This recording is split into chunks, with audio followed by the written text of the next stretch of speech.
Okay, cool.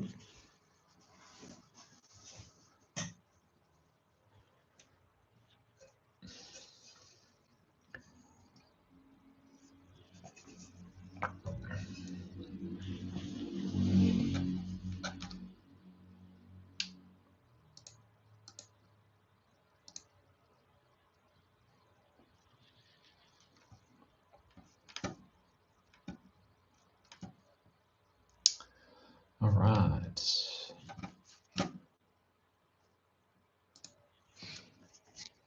Let's start by creating a character.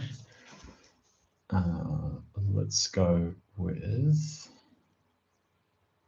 a Teamster.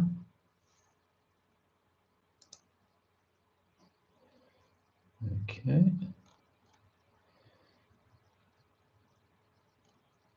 Cool. And then we will roll a 1d5 to find out what background, or we'll say that this person is an android. So we'll roll one of them, a 4. And then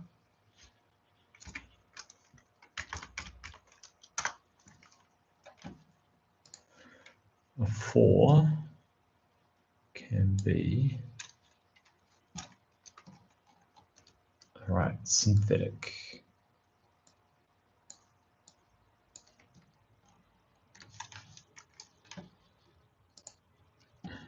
Cool. All right, and we'll go back over to character, and we'll grab some of these details as well.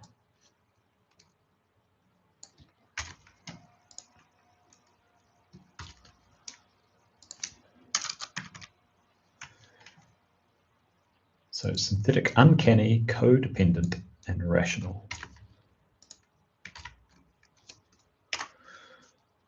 Is on here. Yeah, cool.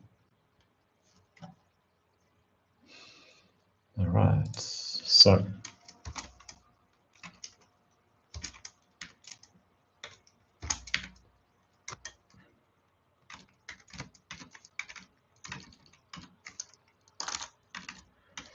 just quickly creating a couple of characters. I always like to do this at the start of a stream, just to have a look at, well, just creating some for like a game if I need it. So this one, what I'm using here is Walks of Life, which is a great pamphlet.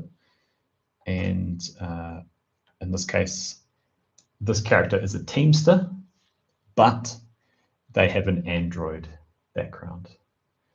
And the Android background that I rolled was synthetic. And this is the details that go along with synthetic. So I've just added those details down below here. And with Walks of Life, you add like a couple of questions, like why, in this case, it's different for each background, but in this case, what is the purpose of your model? Are you corporate owned or not? But yeah, so yeah, if people have ideas about what this character could be, then yeah, throw them in as a message, as I'm quite happy receiving a lot of like interaction and like creating things together. So some things that we have to do as part of this, we've got plus 30 fair save. So that means the fair is now 63 instead.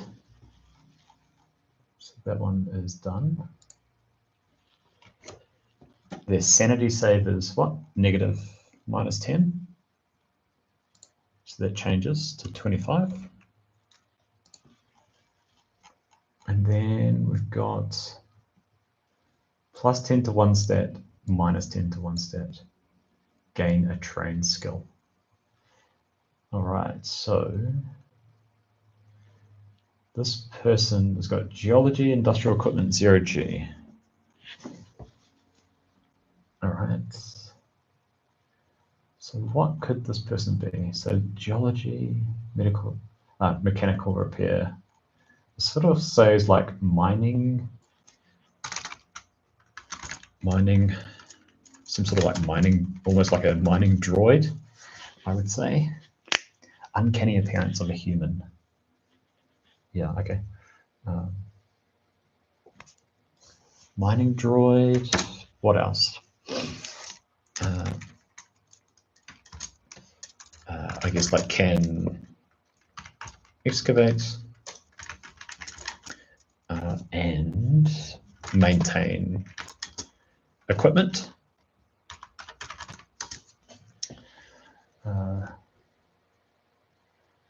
What else? Uncanny appearance. All right. So I'll put this in here because that makes the most sense. Are you corporate owned? Yes. Corporate owned. Let's say formally. And was effectively abandoned. I think that would be kind of a cool story. So with a mining thing, I'd say -2 combat, and then maybe plus on strength is probably the best way to go, I think, for that.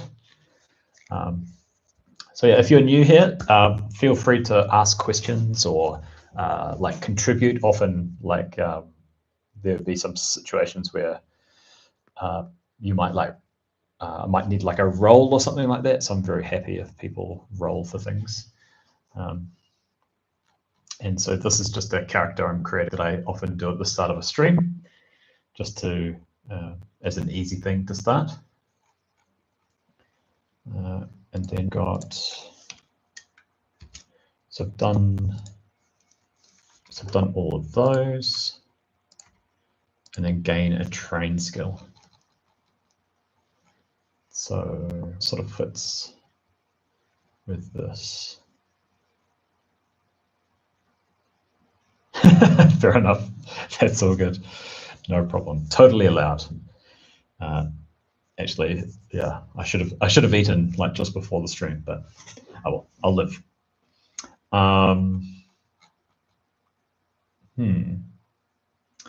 So we've got geology, industrial equipment, 0G, and then we've got mechanical. Yeah, I guess like asteroid mining has to go with that, I think.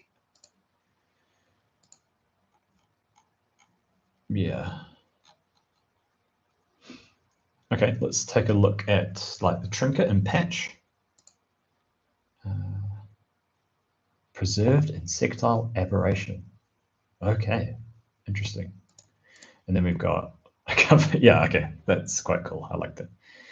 All right. So maybe a little bit brash. Kind of like direct and straight to the point.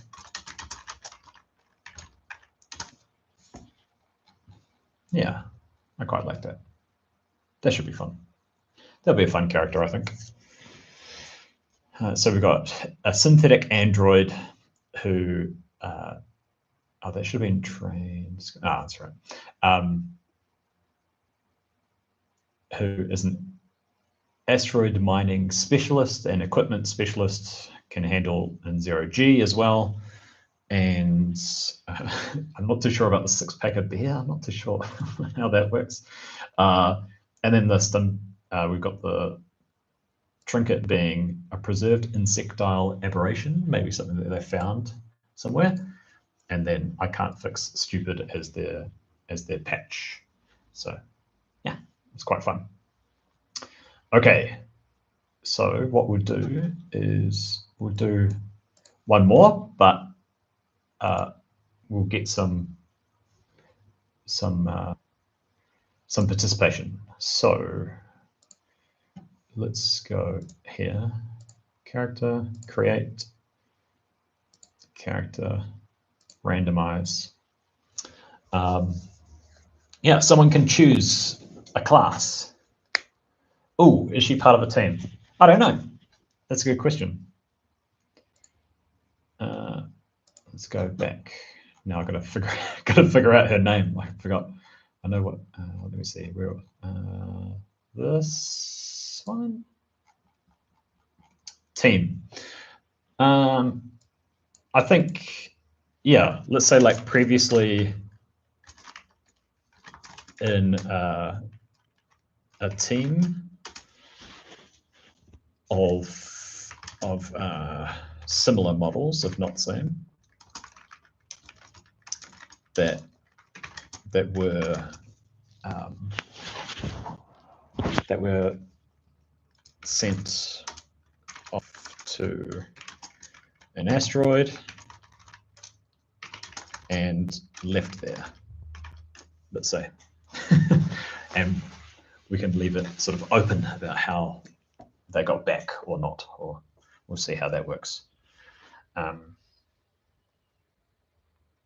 Yeah, those are my ideas for the moment. What would you prefer to do? Should we build this character out, or should we start with another one? Yeah, exactly. That's very true. A little bit rough, but yeah, I don't know. Maybe managed to make it. Yeah, maybe asteroid was abandoned and was found by the crew of another company prospecting. Yeah, maybe something like that. Prospecting the asteroid. So, was left out there for a while, let's say.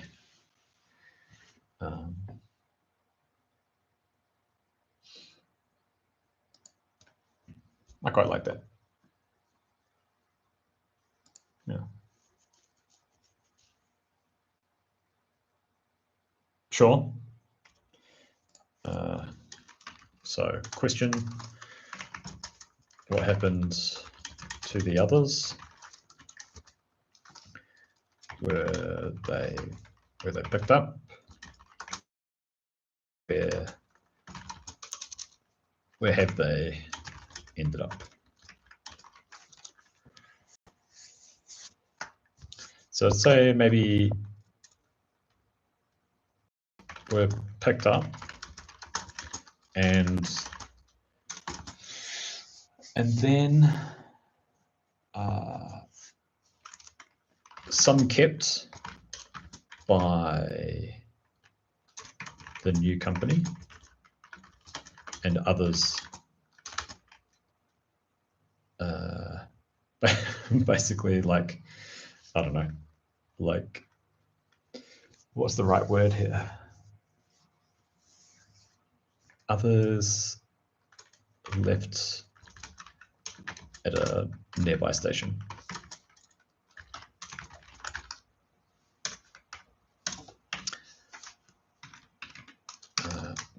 Motivation to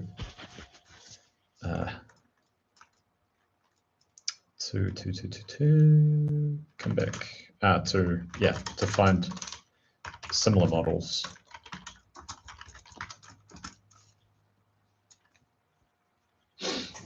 Yeah, I'm not too sure why they would want to do that. Something like quite good. Some sort of reason for that. Yeah, reconnection, but yeah, like, why would an android want to do that? I don't know, maybe something happened to them. Something happened to them that sort of like has meant that they have more of this, I don't know, this personality or something like that, that they feel like they should reconnect.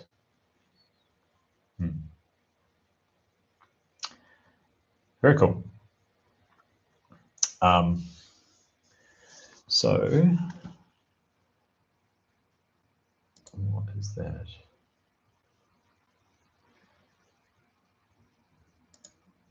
So I've got a few things on the agenda that we could do. So here we've just been doing like creating a character with walks of life. But one thing that I'm quite keen to do, just like as a nice sort of interactive exercise, which is I'm creating a campaign where I gave my players a vote on campaign frames. So you might have seen them in the Warden's operational manual, where Warden's operations manual, where they talk about like space truckers and crash landers and dogs of war and hyperspace raiders and things like this. So the thing that came out on top was this space truckers campaign frame, which I wasn't expecting, to be honest. So what that means is that I would like to put together almost like a guidebook for, yeah, so almost like a guidebook for space truckers, if that makes sense. And that's how they determine where they might go. So they've got, the idea currently is that they go from like A to B across a map. And then they have this guidebook that tells them, okay, here are some places that you can visit.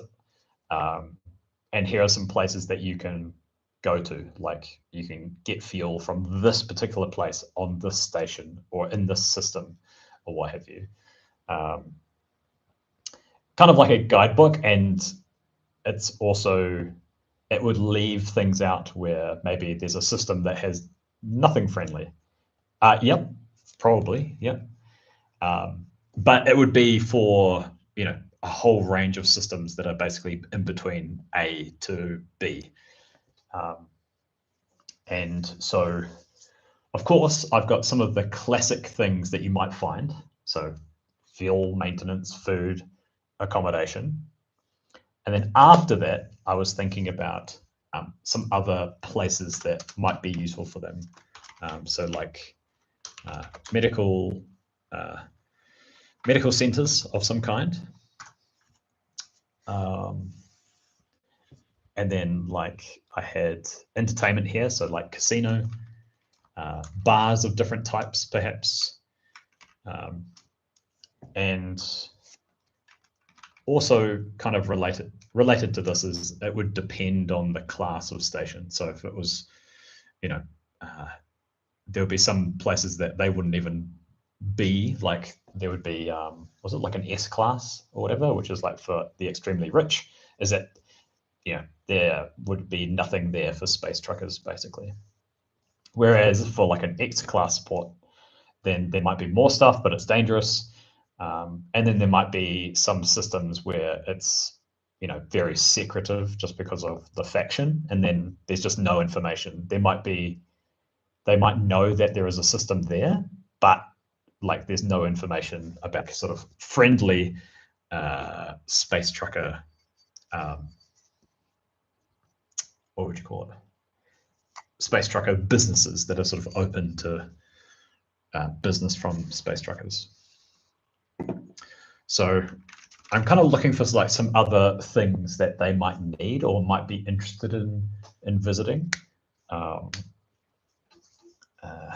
mean, it would be quite fun to like have like a gym. Under food, this could be a few different things. So this could be like, you know, your classic sort of like diner, restaurant.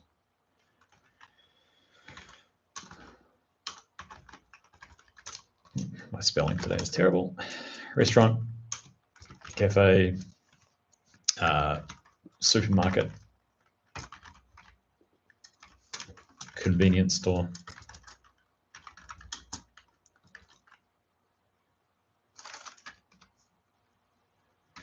Yes, okay, so insurance, but definitely like something like legal advisory. I know in New Zealand we have like what's called like a citizens Citizens Advice Bureau. So I'll put that there just because I'll remember. Yeah, that could be quite cool. Sort of like as a catch-all for like, okay, I don't know what to do in this situation. Yeah, good old cab, exactly right. What other services? So I've got like maintenance. So this could be like transport, but this could easily be like for like weapons and equipment as well.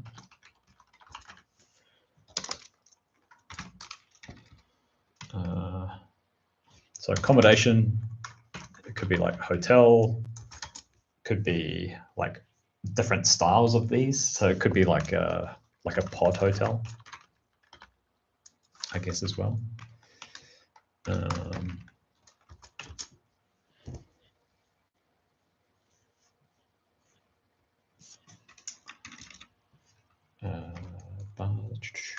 Club, maybe as well. It could be quite fun. See how much role play goes into that sort of thing. Yeah, medical centers. So this could go into talking about warehouses. Yeah, like storage. So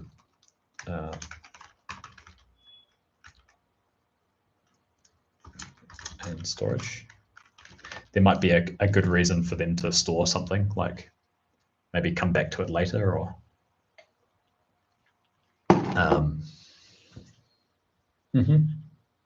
yeah, I quite like that. Or yeah, like secure storage, for example.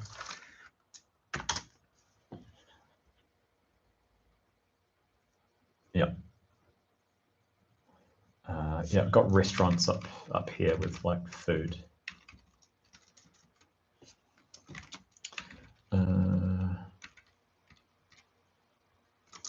So medical. So this could be like cyberware as well. Cyberware. Was it slickware?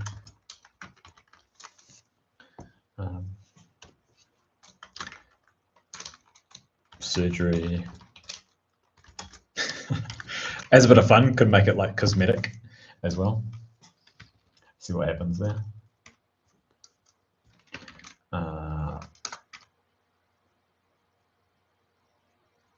Yeah, yeah.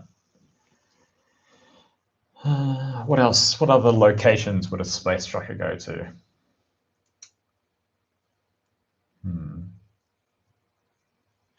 For a bit of fun, you know, some sort of like church,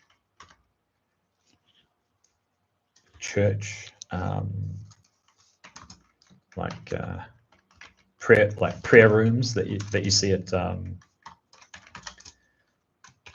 at like airports and stuff like that.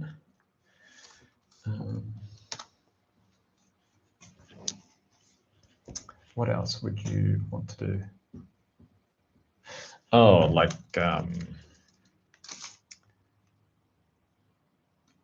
maybe like clothing.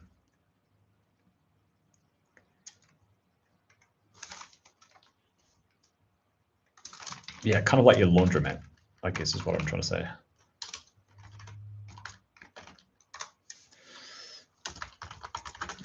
I think that would be quite good.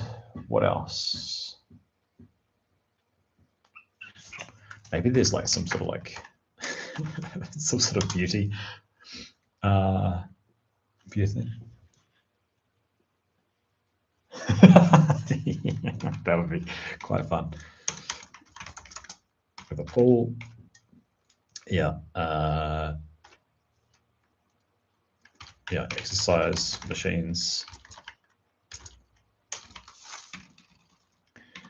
What have we got? What was I trying to say? Beauty salon, I think, would be kind of an interesting one to throw in at some point. What other things? Got maintenance, transport, fuel, diner, restaurant, hot hotel, casino. Maybe there is like some sort of like sport.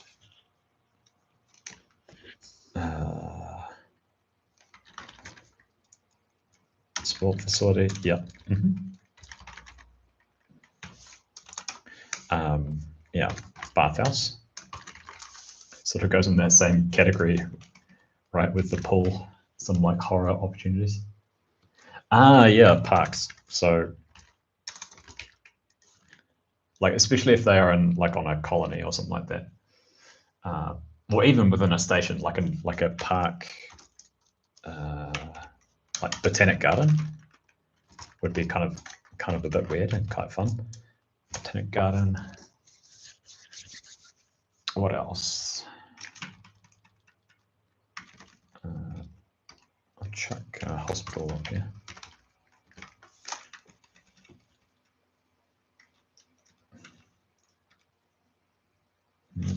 Yeah, green spaces.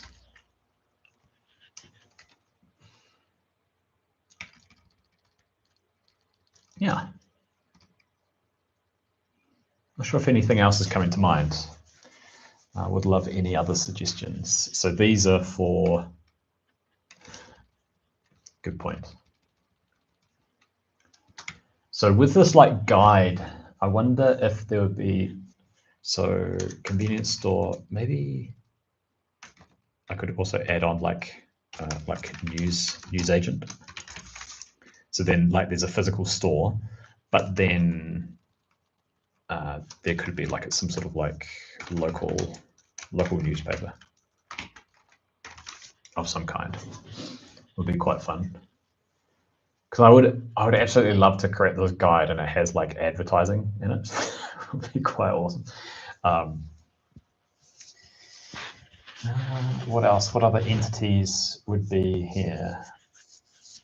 You probably have like some sort of, I'm not too sure if this would be included, but that would be necessary, like some sort of like town hall. Just like thinking about like the town that I live in. Oh, like some sort of like banking. Yeah, I'm not too sure how this would work, but some sort of like way of banking. And then some sort of like job. Yep, job center. And then, yeah, emergency services.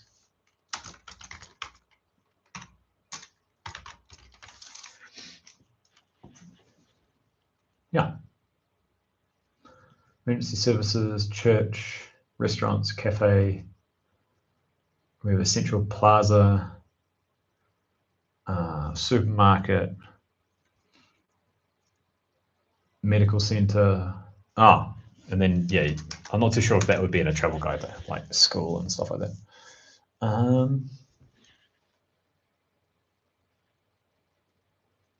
Yeah, and then you'd have all like the docking services as well. I think that's a pretty good list.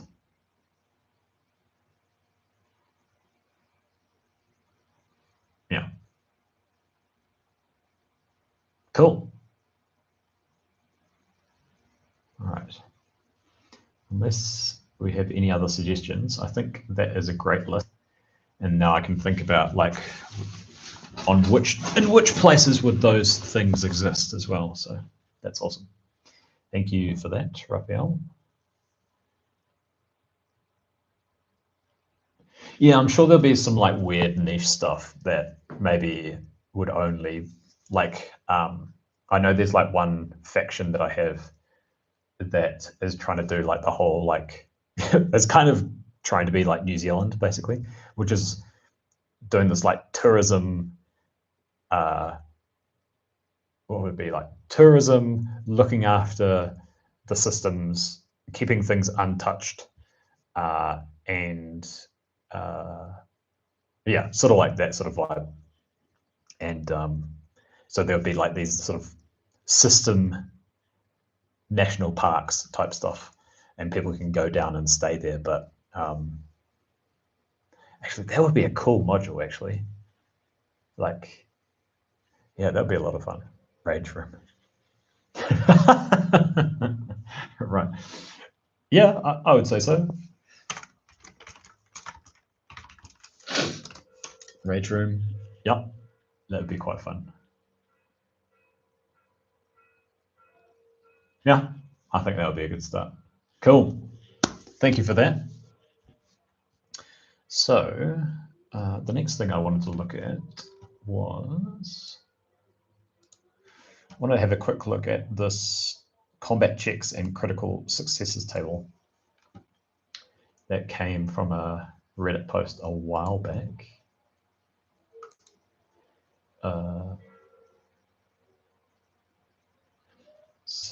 So this is a table and the particular thing. So we've got mishaps when failing a combat stat roll. So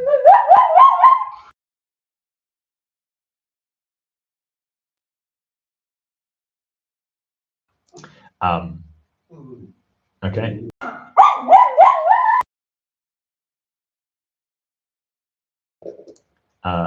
All right. Yeah. Does someone want to give me a roll, and then I can we can have a look at what the mishap of a failing combat stat roll would be.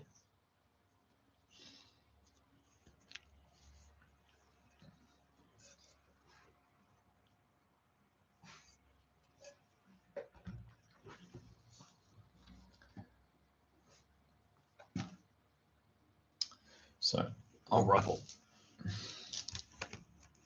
So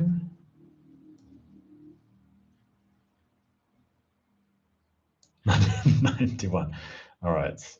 91. Well, it's already bad. Like you've already critically, you failed a combat stat roll. So 91. Okay, yes, you're right. Choose one of the above or roll 2. So yeah, I'll yeah, exactly. All right. Let me see here. So let me go over here.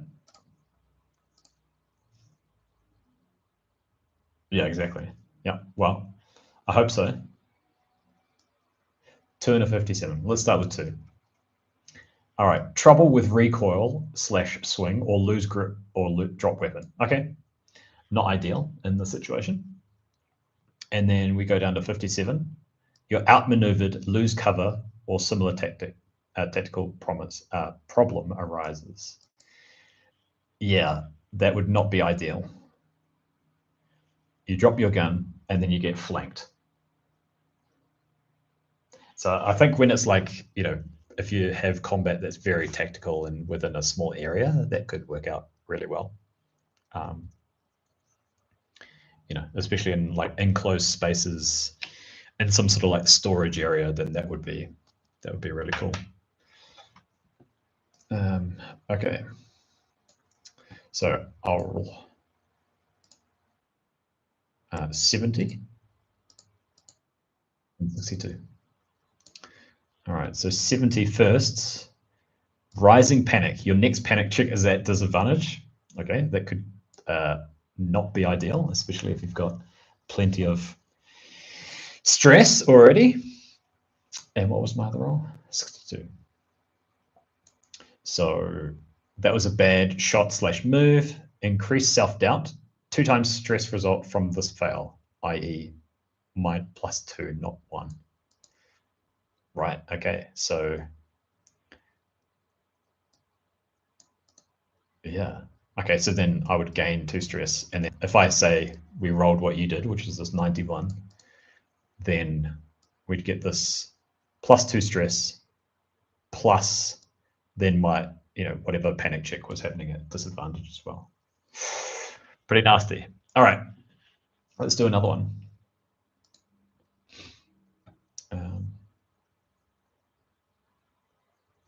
Does it stack? I don't think I've seen anywhere where it talks about like stacking it, but I could be wrong. I haven't seen it sort of like out, like explicitly said that it's been stacking. All right, I'm going to roll again. See what else I get. Feel free to do the same. 31 and 28. Half damage to them and you. Nice. Pretty. And then, oh, you got a 29 as well. So yeah, 28 and 29 fall in the same category. So that would be that one that I just had.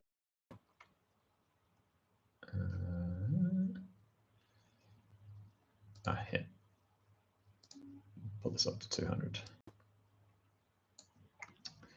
So yeah, that would be this, yeah, hit an enemy, but do half damage. And then I had a 31 or something, or 32. So hit the local environment, creating a hazard. Oh, I like that. Obscuring smoke, dangerous gas, electric shock, or venting heat. Disabled life. Okay. Hull breach would be bad. That would be really bad. Not be ideal. All right, let's do another roll. I'll do 2 more and then 86. Wide open, enemy gets an extra attack on you or someone else now, rolling their combat stat. Ooh. Yeah, that would not be great at all. And then 13. All right, let's check out your 43. Oh, it's not the one I wanted. I want this one. 43. Distract an ally with your mishap. They are at disadvantage on their next action. Right. That would fit really nicely with like dropping a gun, right? Dropping a gun, they get distracted and they're at disadvantage. These are quite fun. I think they can be, interpreted as well. Yeah, exactly. Yeah, there's quite a lot of those. Just reading through quickly, like there's another one here. Ally sees how bad your attack was and grows in doubt, and then they gain stress. I thought that one was quite fun. Slip and fall. Yeah, so you hit an ally, but do half damage. Hit an ally or 2 adjacent, and they have to body save.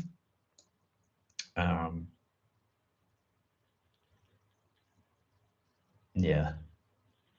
Weapons suffers damage and is. Oh, okay. They only do like half damage. Yep. Weapons suffers damage and is at disadvantage for use until repaired. That's kind of interesting.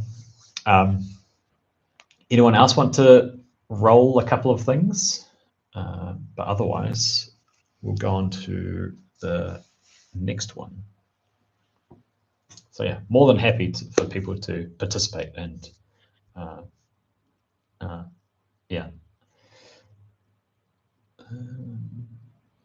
Butterfingers. If an enemy is adjacent to you, it may grab your weapon. Wow.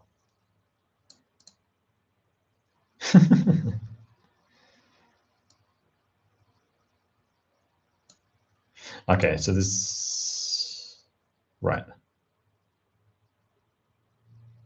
Wow, that could really go wrong. Okay, so that was one of the things that I wanted to look at. There's one as well. That was here.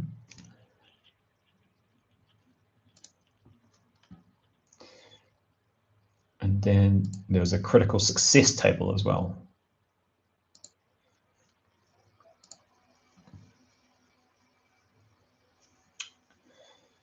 Okay. So let me roll against this and see what happens here.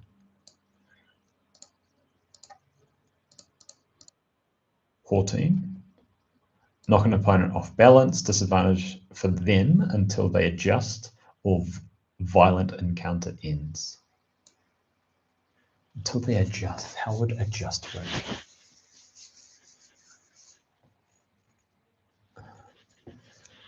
Like, do they kind of like lose a turn? Kind of. Or like they have to like get back to an area where they can like reestablish themselves or something. Not sure. 53. Compel opponent to surrender or slash flee. They need to make an instinct roll. That's kind of fun. That's a cool idea. I like that. It's a fun idea. All right. 91. Okay, choose 2. All right. 2. Damage double its roll. Okay, yeah. All right. And then above it, you got this damage maximum thing. Damage roll twice and add together. That's quite fun. Like these sort of things together is quite cool. Wound roll is at plus. So I think that would only really work if you caused the wound as part of that damage. Yeah, that's a good point here. More for inspiration. What else we got here? Fancy feet. Hit opponent and move 1 more. Okay, so 1 more than if you're playing it like super tactical. Let's roll a couple, making it a bit of fun. Hit opponent in chosen location. If a wound results, then it happens in that location. That's quite cool. I like that. And then 63. Humiliate foe. Give them a scar, putting them in an embarrassing situation, or intimidate. Yeah, I quite like that. It's quite fun, like to make it a little bit more interactive and like inspiration for like how you can go about these things.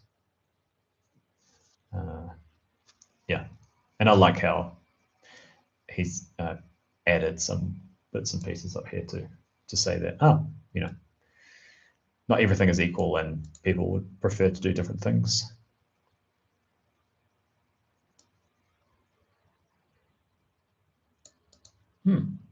Yeah, that's quite cool. I think that's quite nice to have in the sort of back pocket just to bring out if needed. All right. What was next on my agenda here?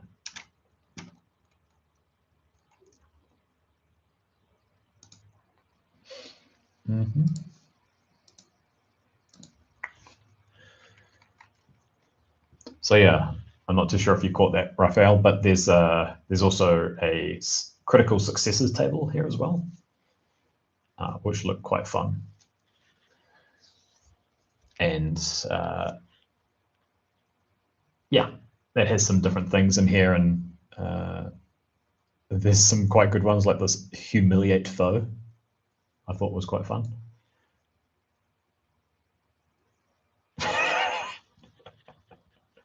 Man, your rolls are that bad, huh? Jeez, that sounds like a rough time.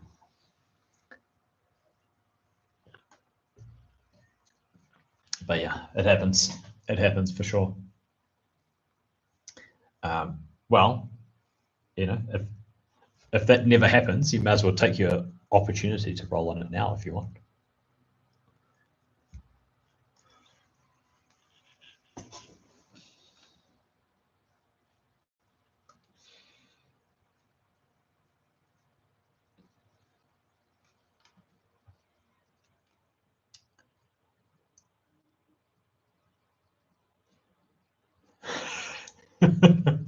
Yeah, you have to embrace that for sure. Otherwise, there's just not a lot of fun here. So yeah, 24. That ends up being double damage. So damage double its roll. So whatever you rolled for damage, it gets, I guess, doubled there, which is quite cool.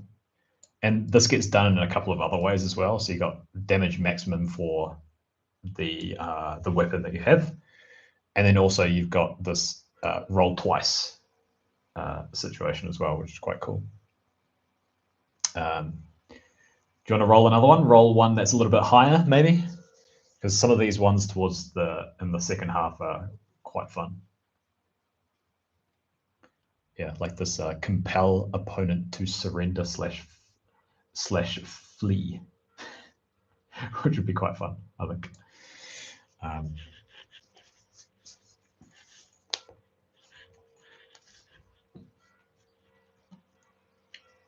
Oh, I like this. Speaking of affecting your crew, this encourage crew by example, -1 stress. That could be like a nice, a nice thing. That'd be quite fun. And then we've got, aid ally as well. Yeah, exactly. Yeah, usually you only see that on like the consequences, the poor consequences or bad consequences table. It's like, by the way, it's bad news. Yeah, quick fingers. Okay, you may reload / switch weapon as a free action. Now, okay. Does that mean like on this turn, I guess?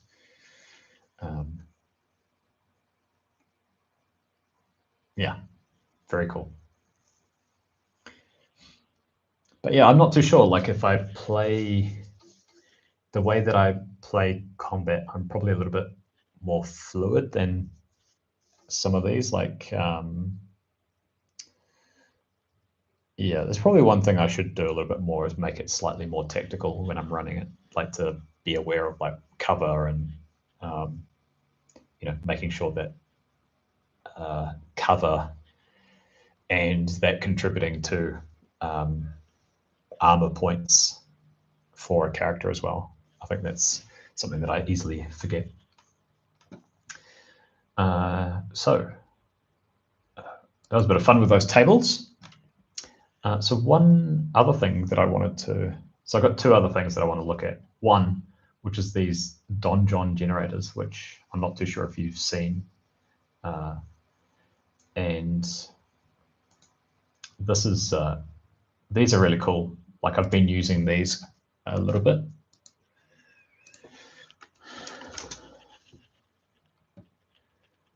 And so there's a whole lot of like name generators, for lots of different TTRPGs. But the ones that I wanted to look at a little bit was like the Alien RPG one here. Yeah. I've seen the first one, but not the second. So, but what I wanted to show was this like system generator, which is very cool. So it gives you some sort of star. It gives you a series of planets.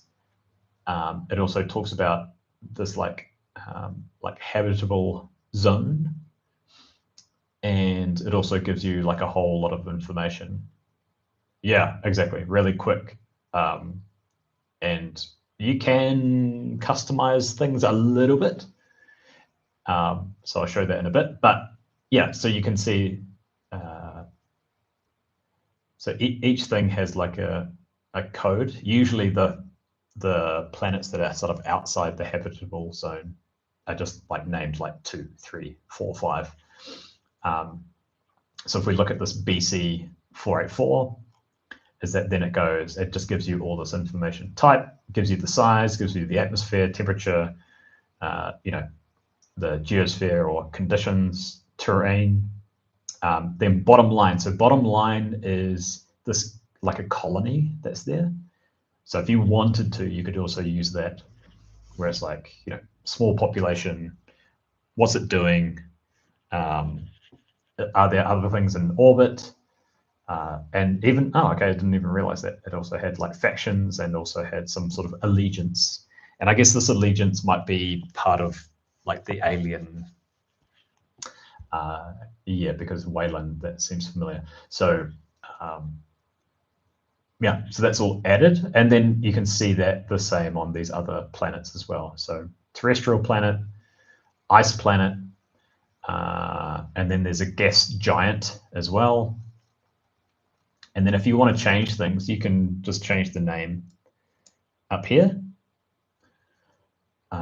And you can also just go random if you want. So if you roll random up here, it'll give you a whole new system. So here it's like giving me a far more complex system here with gas giants. There's also asteroid belts here as well. And then it also includes like a whole lot of moons. So, so for example, here, then you've got the moons that are associated with this planet too. It even gives you like, it does give you the gravity as well, which is cool. Howling winds that never stop. Cool. Cryovolcano, right, nice. World-spanning super canyon. So yeah, this is really cool, and you can be a little bit more prescriptive. Like if you want to make some things like I want it to be, it must be a blue giant, you can do that. And then these must be things that are in the lore of like Alien. And so you've got these different like factions or controlling like governments or organizations. And then I primarily just have gone into like these two. These seem to be like sort of like a canvas. G'day, Ping. Yeah, this is something that I've been using quite a lot, actually. I've actually been bringing together like the bones of like a space truckers campaign, and I'll actually show you. So like I like put together like a really simple hex map here with coordinates. So this is just an like an Illustrator piece of software. And then within my Obsidian, for each coordinate, I've just been doing something like this, which is just placing it within a faction. Yeah, Facility, yeah. Nice to see you, man. I remember some of your comments. Yeah, and so I just take like I just basically like copy the image of the system, and then below here is like the PDF like printout of that stuff lower down as well. So if I go back to this one over here, and yeah, so you can just like rename like the main planet, and you can also name the colony, and you can also like toggle this box here as well and force it to be in the habitable zone, because sometimes it'll place this sort of like main planet in, outside that zone. And then I don't really play with the save as PSG, but the PNG, I should say. And then the print thing I've just been putting into Obsidian, yeah.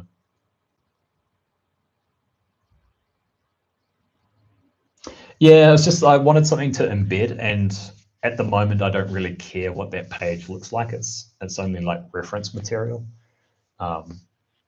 so it doesn't look very like aesthetic, to be quite honest, with having like a PDF embedded in here. But it's something, and at least it's something that, okay, when I want to go back to these particular coordinates, if it's before the campaign or during the campaign, at least I can just write some more stuff in here, and I've got something to go by. So, maybe the rings of this gas giant are significant somehow, or like one of these moons are a bit weird, or whatever. And you've got this asteroid belt as well. So there are some like kind of like fun things that you can include into here. And just using this as like the inspiration for that particular system. So yeah, so hopefully the idea was, how before we were doing those space trucker locations where what they would find in a guidebook, now I would see that, okay, if they are traveling near this system, I would start to populate it with those things. And in this case, that would be like this coordinate up here, and the information with, okay, what is this faction like? What are the sort of the places within that system? And then, that would determine, okay, I think they'll be able to find this, and this in this place. So this generator, there's a few other things actually in this generator too, is that, as you can probably see on the left here, there's even like a job generator, which you can have like this cargo run or military mission or expedition. And then I'm not too sure like how these work out in terms of like difficulty or anything like this. But let's say for mine, because I'm doing like space truckers, we'll do a cargo run. Let's make it difficult. So there's some sort of assessed difficulty here.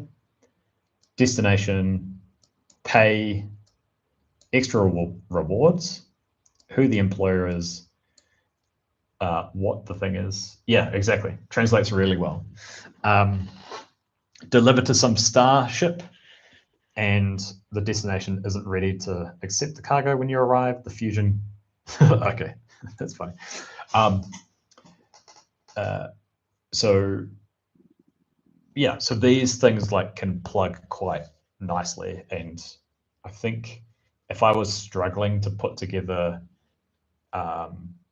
like a session or like a job or something like this, then you can kind of go, okay, well, here's something, and you can build on top of that, and you can just remove, change around the employer, change around the base pay, so whatever fits into your campaign, and then you can figure out what these extra rewards would be. But the rest of it, you could definitely just go, all right, I'm just going to take that and I'm just going to put it into my campaign as like the foundation for that particular thing. So we'll generate a few other things. So bonus for discretion, that's kind of cool.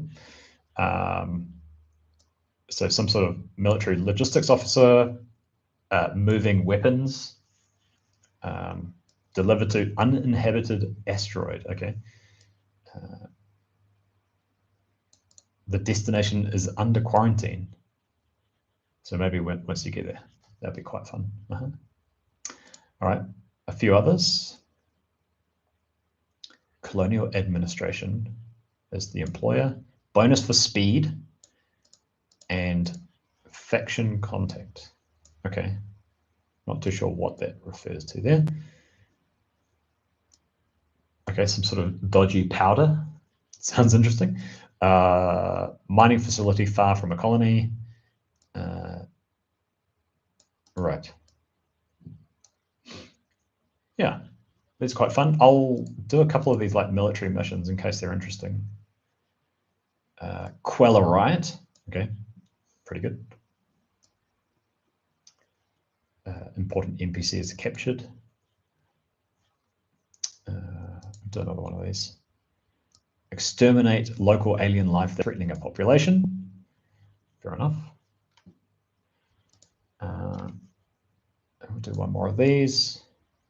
Task to infiltrate enemy location and destroy radar. Very cool. And then there was another one, expedition. Rescue a group of surveyors. Survey a target and report back.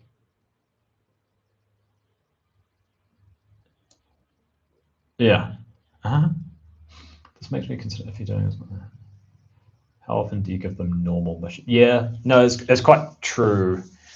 I think that's often a discussion about like, do you just keep giving them like really, really weird situations, and you have to sort of keep in mind, I think, your campaign frame there. Like there would be some campaign frames, like the type of campaign effectively, where that makes sense, where you are going to see some weird stuff all the time, versus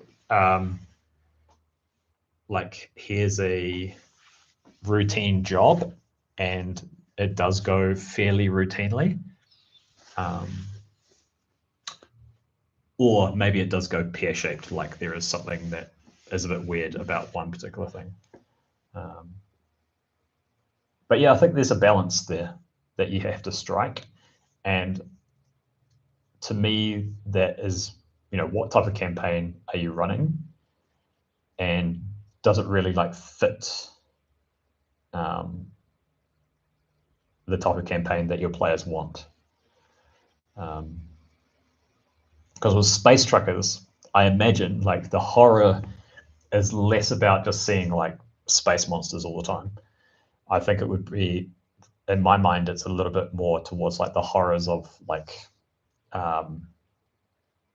of different societies, corporate shenanigans, doing awful things, and you're just like delivering something through this like crazy world, and then something, you might come across something a bit strange every so often, but nothing like, okay, every session we're going up against some like tentacled monster. Like it just like, okay, it wouldn't quite fit, I think. But it's a good thing to consider, I think. And like these things would give you some like, okay, here's a kind of a cool, what's the right word here? So yeah, some normalcy, like you said. So we'll do one more of these. So mission, rescue a group of journalists. Abandoned and decaying ruins of a failed colony. Yeah. What else was in here? So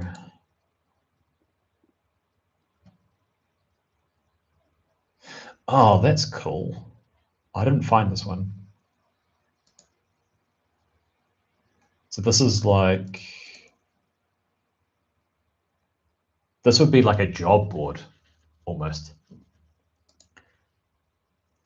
And so this is like another way that you could inspire, because you could easily do something like,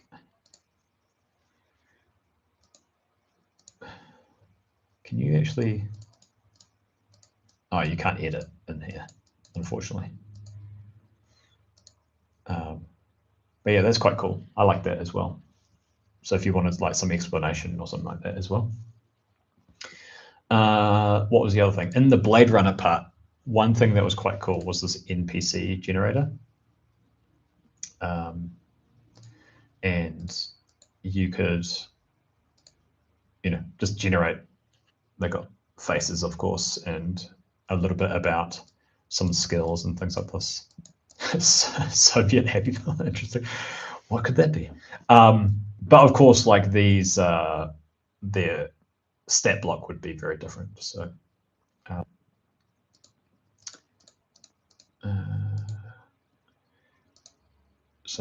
yeah. Yeah, I thought this was quite cool. So other occupation, kid.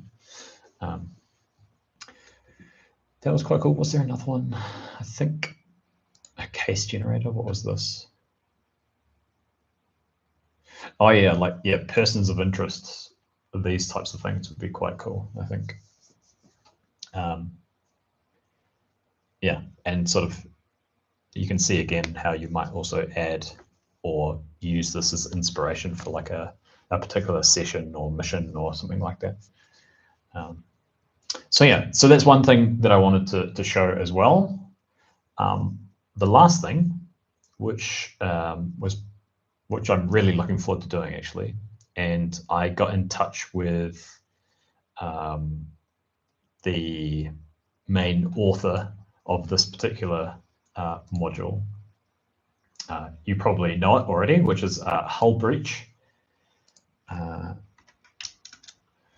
And I talked about doing part of my campaign. I want to have like some sort of like mystery or investigation within the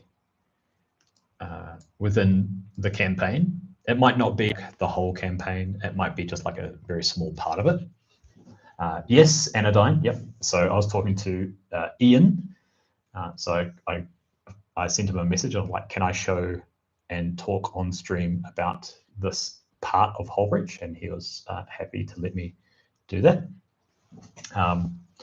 So this little bit, as you can see, a pound of mysteries, they call it, and a guide to designing and running investigative mothership scenarios. And here it just talks about like some of the, how to do things well and what you can do in terms of timelines and like random encounters. And then also, what you need to do, some things to keep in mind with running them. And then on the next page, got this generating an investigation. So this is the thing that I am curious about doing. And so here it also talks about creating sort of like this web of so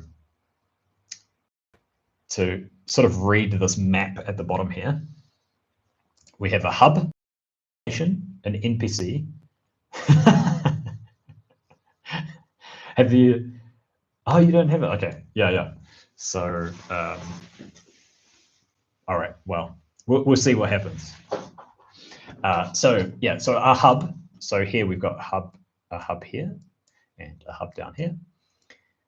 So this could be a location, it could be an NPC, or it could be some sort of critical event that contains clues.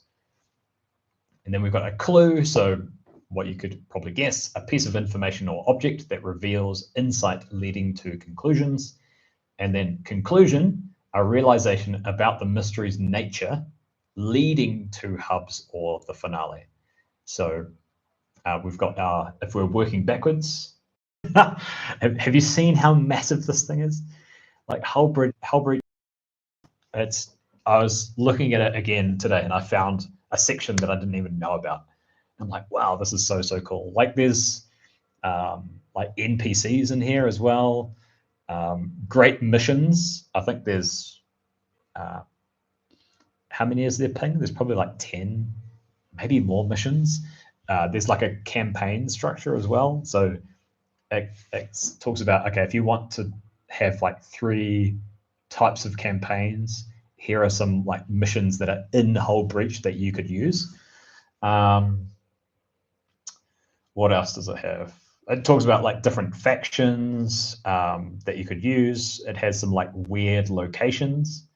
There's one which is called like Interstellar Mart, which is like this creepy looking supermarket, which has like really crazy weird advertising in it as well. Yeah, so there's some fun parts of it here. And yeah, even within this, like there are some parts where it references other parts of Hull Breach. So this bad company and corporate dogs. So bad company, I think, is like some NPCs and only 6. Okay, I was embellishing a little bit perhaps. And then corporate dogs is like, if you're thinking of like Mars from Another Bug Hunt, is that you're some other people who are kind of like him, I would say. So yeah, so it talks about like how you would go about doing something. Yes, I was looking. I was looking at that exact page just before I started streaming. that could be quite fun. I love the what is it? There's like a log, and it talks about like what testing they did, and some of it is quite funny to read. I quite like it. So here we've got some like what they call like a web, and so the first thing to do is actually to go onto the next couple of pages, which is to roll for a horror, a twist, and target. So I'm going to ask some people for roles, if that's cool. So yeah, if you could roll, yeah, each of you can roll like a D10 and we'll use it against something. If you're keen to do that, it's probably a good way of doing it. So first one that I get back will be on the horror in this section here. And then second one will be on this second column. Third one will be in this twist. And then the fourth one, of course I get a one. Man, well, one is good in many cases. Okay, so the first one we get back is, yeah, go for it. So the first one, we have something synthetic. So while I'm here, this is when I should be noting this in here. Go like that, and we'll go here. Okay, so get rid of that. Okay, so horror. We've got a 1, so it's synthetic.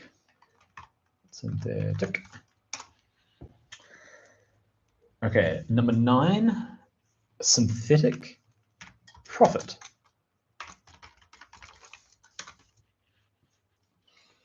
Okay, I'll zoom in a little bit more here, just in case it's a bit small. Yep, that could be interesting. But speaking of synthetic profit, that kind of like leans towards like another bug hunt. I won't spoil too much more there. Okay, I need another roll for the twist. There is some sort of complication that changes an investigation's scope, context, or likelihood of success. So, so yeah, each of you can roll again, and we'll see what we come out with. So, twist, and then the last thing was target as well. So.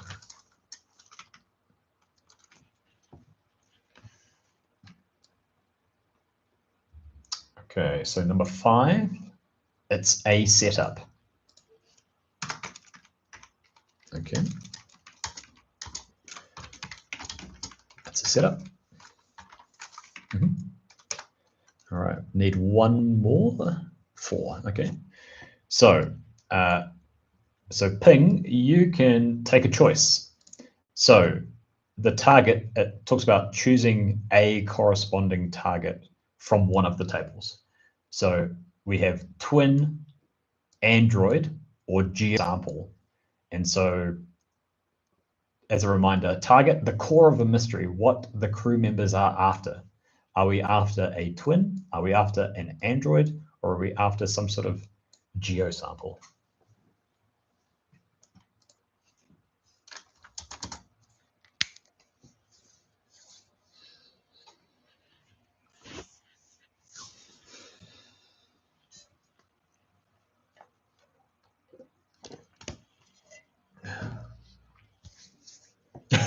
Yes, I was the same. I mean, synthetic profit, you know, if you're looking for that, then you could probably say Android. If you're looking for, I wonder, like if there's a twin, there's like another one of those synthetic profits. That's what you're looking for. You're not looking for the synthetic profit, but one that is like it. And then geosample, I don't really know how that would fit in with a profit, like whether it's some sort of like holy object or artifact or talisman or something like that.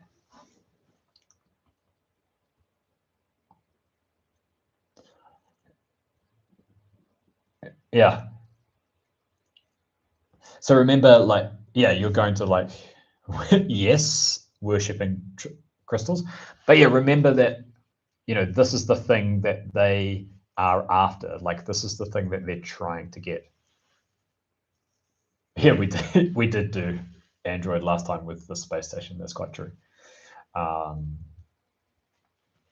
What do we think of the crystals idea? I think the crystal, it's also a setup, yeah.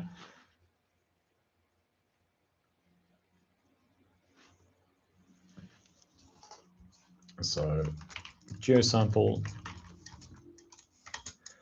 crystals. Nice. Crystals that turn sentient somehow. I like it. But then technically not synthetic. Yeah, but so remember, like, the horror is not necessarily what the target is. So the target is like what the crew members are after. Like, they're after, you know, someone's trying to get them to the crystals, these sentient crystals. But the horror that's maybe stopping them, let's see what it says up here. The harrowing truth surrounding the story revealed during this finale. So the horror gets revealed that this synthetic prophet is the thing that is, I don't know, doing something with the crystals, like whatever that might be. So yeah, important to distinguish those two things. And then the twist is that there is some sort of setup. So whoever sent you to do this is somehow in on it or whatever. So we've got our roles and a few ideas here. So draw a large bubble to start your clue web. So I won't be able to draw a bubble in here, but go finale. Did the crystals corrupt some kind of machine? Maybe so. Corrupted a machine. Oh, I've got that behind here. Cool. Draw a large bubble to start your clue web. So the finale is that it's found out that it's a setup.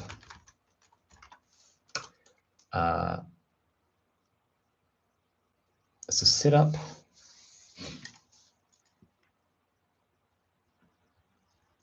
And I don't know, protecting the crystals is the synthetic prophet.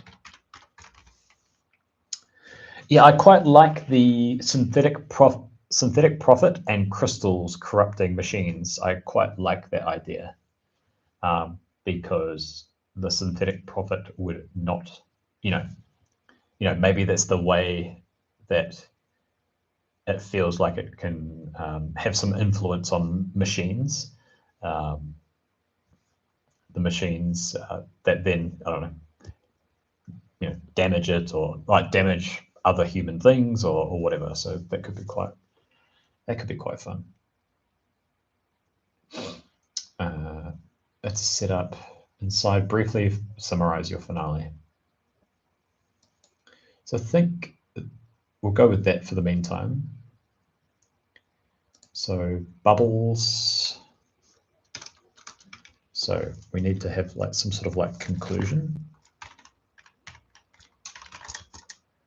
Conclusion 1 and conclusion 2. Fill them with conclusions leading immediately to the finale. Draw an arrow. So I'll make a space there.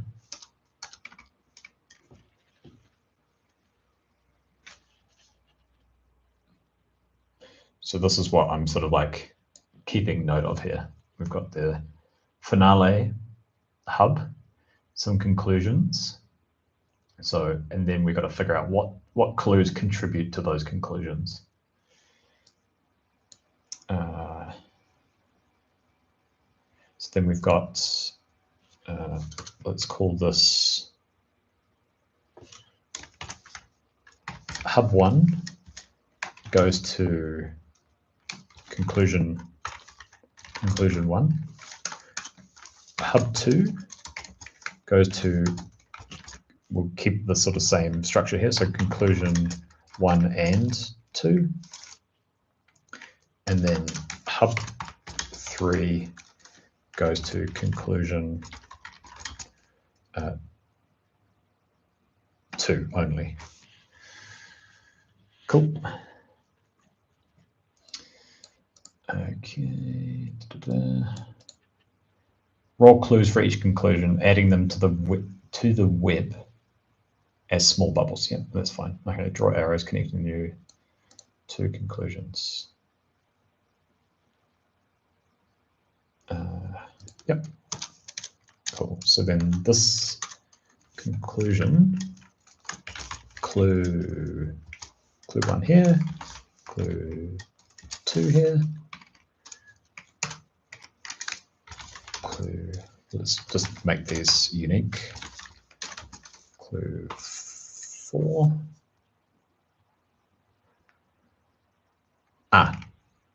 Actually, I've done this the wrong way around. So this should be here. What is with this formatting? There we go.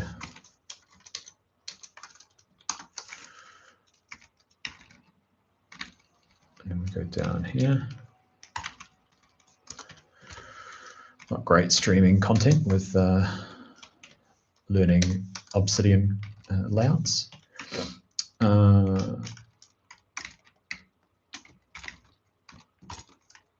And this would be clue 5 and 6. Okay.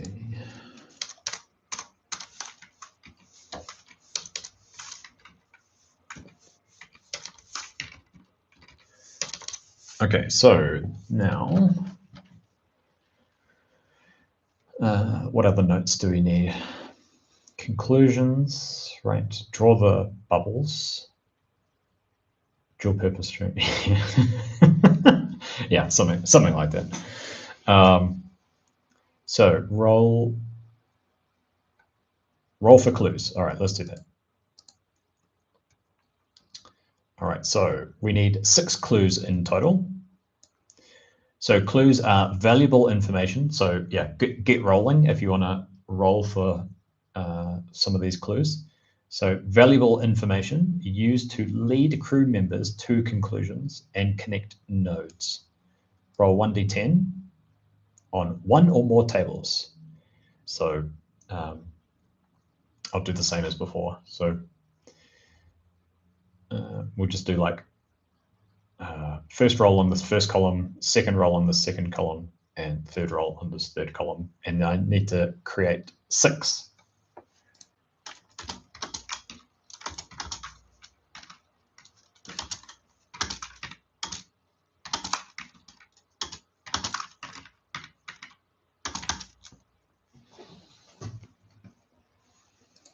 Get rid of those up here.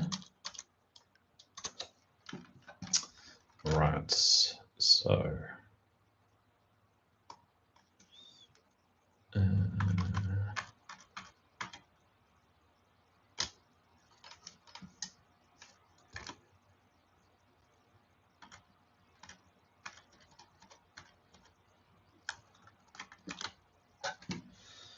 all right, so might roll as well. There we go. 4 and 10. Great. All right. Let's go back here. Okay, so you can have hub 1. So 4, some sort of makeup stain. Okay, interesting. So makeup stain 4. 10, some sort of souvenir. Okay, interesting. Souvenir. Okay, I will roll myself.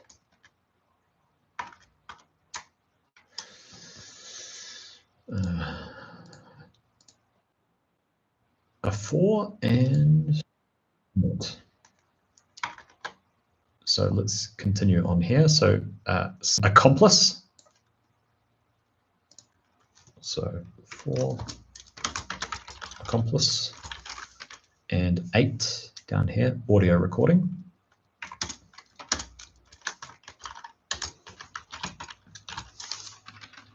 All right. Raphael, you got some roles? Anyone else got some roles they would like to contribute?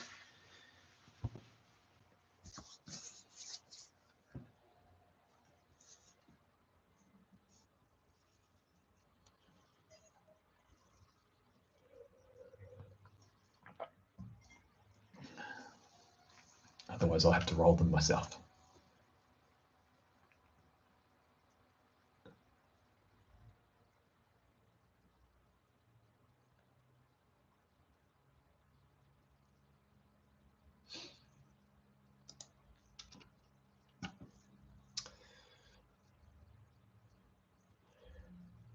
All right.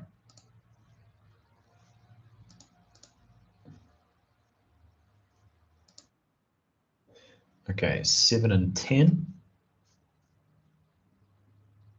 Okay, you rolled a 3. Cool. Let's take your 3 here. A rumor of some kind.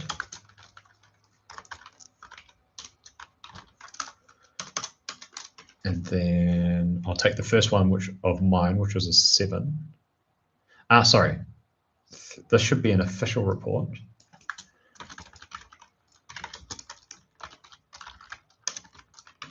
Unless you prefer rumor. And then 7, an unwilling witness. Sounds like a bit of fun. Okay. So we've got some clues here. So we've rolled our clues, 3 for each conclusion. So conclusion 1 has makeup stain, souvenir, and accomplice. And then I kind of like rumor. Rumor sounds like a lot more fun.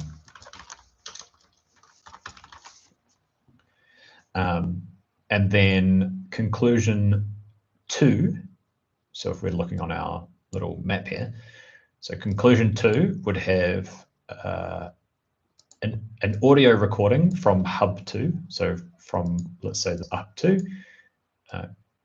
audio recording contributes to conclusion 2, and then from hub 3, so if I imagine this was hub 3, then 1 would be a rumor and 1 would be this unwilling witness.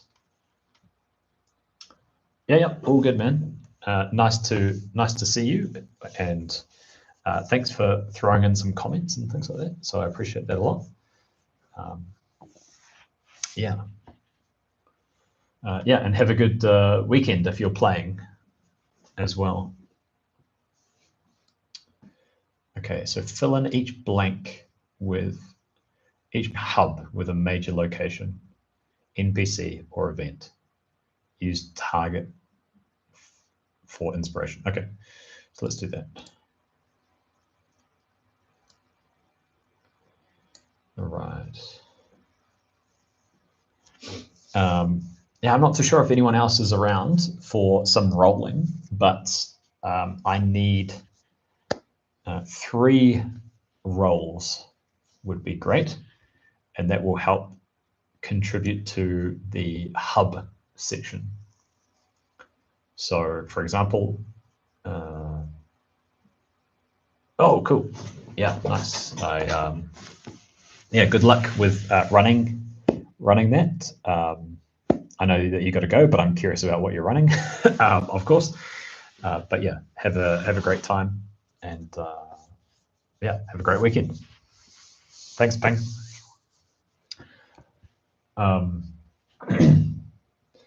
So in that case, let's throw some dice. So we need 3 hubs. So 1, 2, 3. So 10, 9, and 4. So hub 1 is 10. Hub 2 is 9. And 10, 9, and 4. Okay, so what inspiration can I draw from 10? A boss. So a boss, maybe like some sort of like manager's office as a location. It could even be a boss themselves. What would be an event that could relate to that? Maybe it's some sort of like conference speech. I don't know. Some sort of like public. Actually, that's better. Some sort of what do we call it? Like press conference. That could be quite fun. Don't know how to make. There could be ways of doing that. All right, hub 2 is number 9, which is biomod.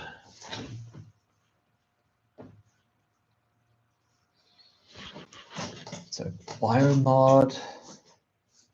Okay, so biomod could be, has the ability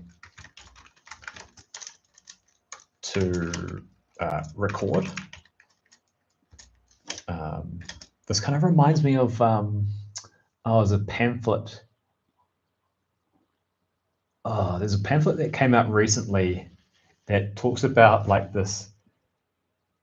It's like an ear or something like this, and it's been like, what was it?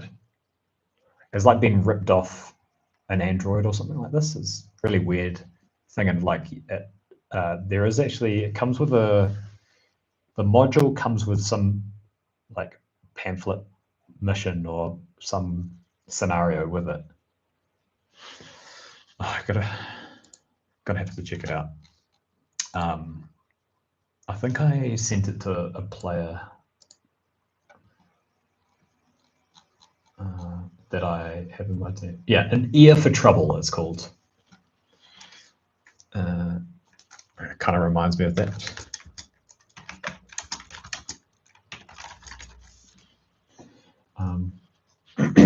Which is quite a fun sounding module.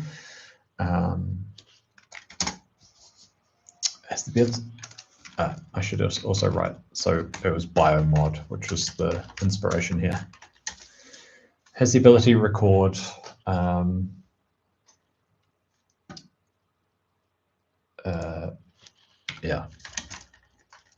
Belongs to an accomplice. And do we need like a location here? Because this is just like a thing. So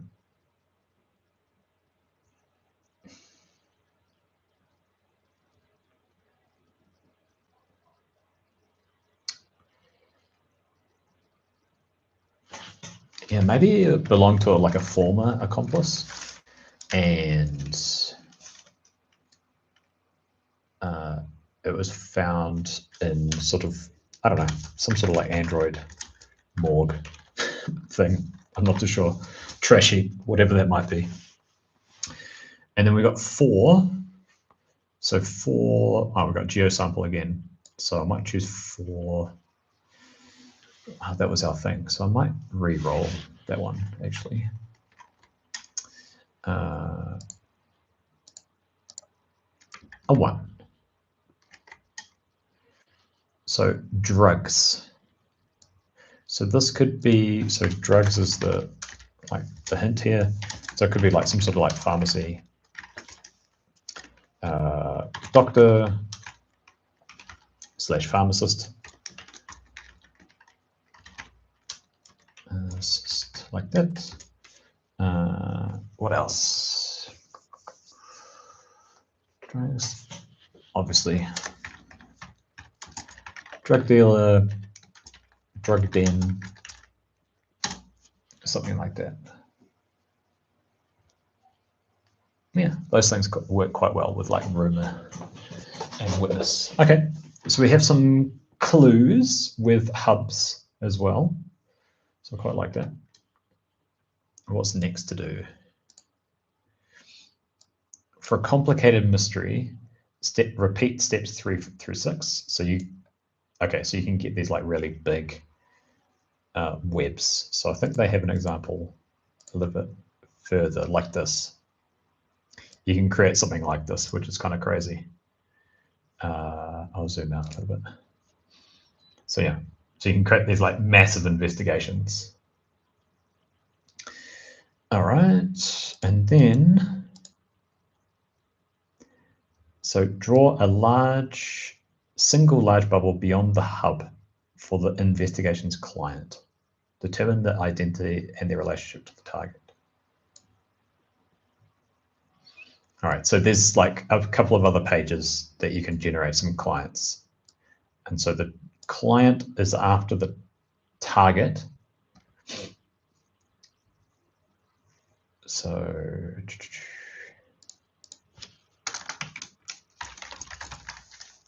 client. So who is a client that would want sentient crystals? Maybe it's like a manufacturer who's been targeted by the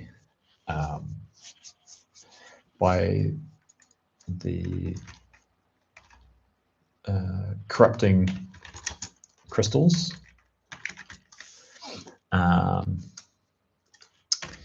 And then that works nicely with the boss. Could be, what could the boss be? Like in that hub one, the boss could be some sort of competitor. So that's one potential client. Who else would be interested in some sort of like sentient crystals, corrupted a machine? I'll open up with machines here.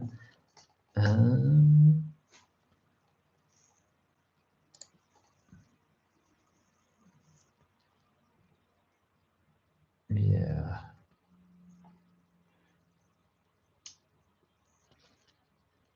What else would be? Yeah, some sort of like if it was like corrupting machines on a particular station. I think that could be quite good. And then the client could be, you know, the owner slash, yeah, some sort of like owner position of the station. That could be sort of like open for how that would work. And then roll and attach 3 clues to the client bubble that connect directly to the hubs. Strong initial leads provided by the client. Okay. So we'll call this like client clue 1, and they go to each hub. So 2, 3. So client 1. So hub 1 is the boss. So maybe suspects a competitor slash business of sabotage.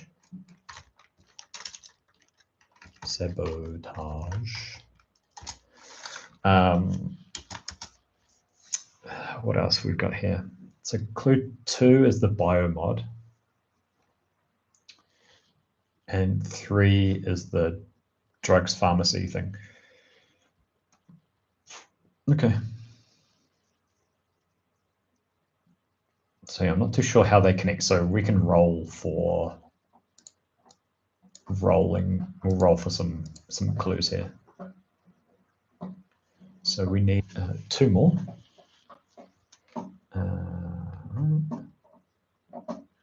So if anyone wants to do any rolls, they are more than welcome to. So one of the rolls will be an 8. So yeah, I like this missing witness here. And if anyone would like to roll a 1d10, then we can also add that as a clue as like the initial client as well.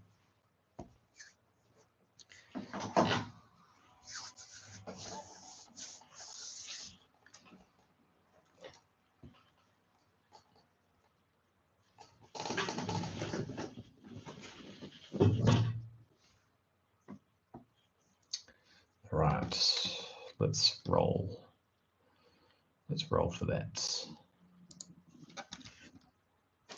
All right, a 1.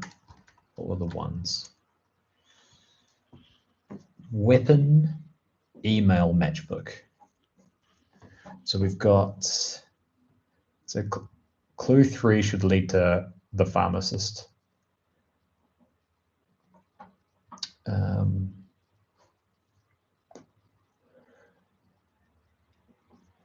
So email sounds a bit boring corporate. Weapon or matchbook?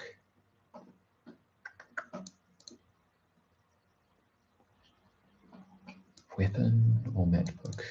I think matchbook sounds kind of interesting. I'm not too sure where that might go.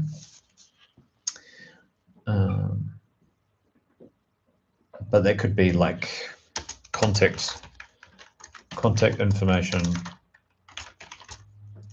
or like which is the result of their own investigation and don't want to go further because they may endanger themselves.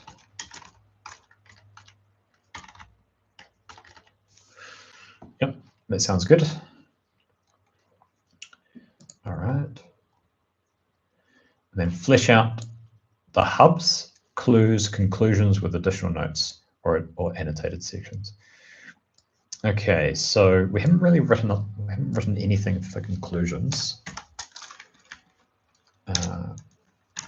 Because it's kind of hard to get some sort of like conclusion out of there.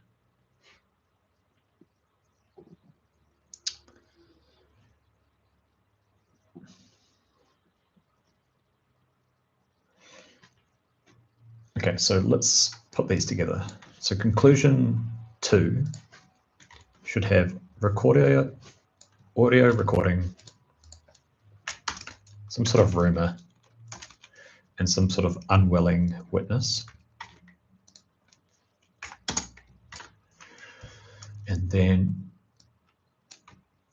conclusion 1, contributing to that is the makeup stain, the souvenir, and some sort of accomplice.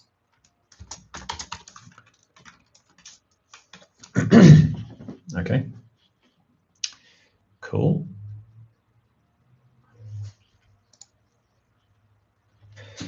Okay, let's see an example of like the conclusions.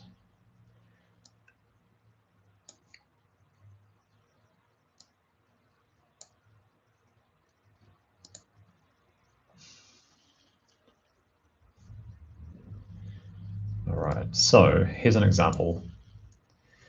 We've got our horror, we've got our target, we've got the twist, we've got some themes. Okay, right. So the finale is they find out some sort of cannibalism in a location, and I guess the target is getting there.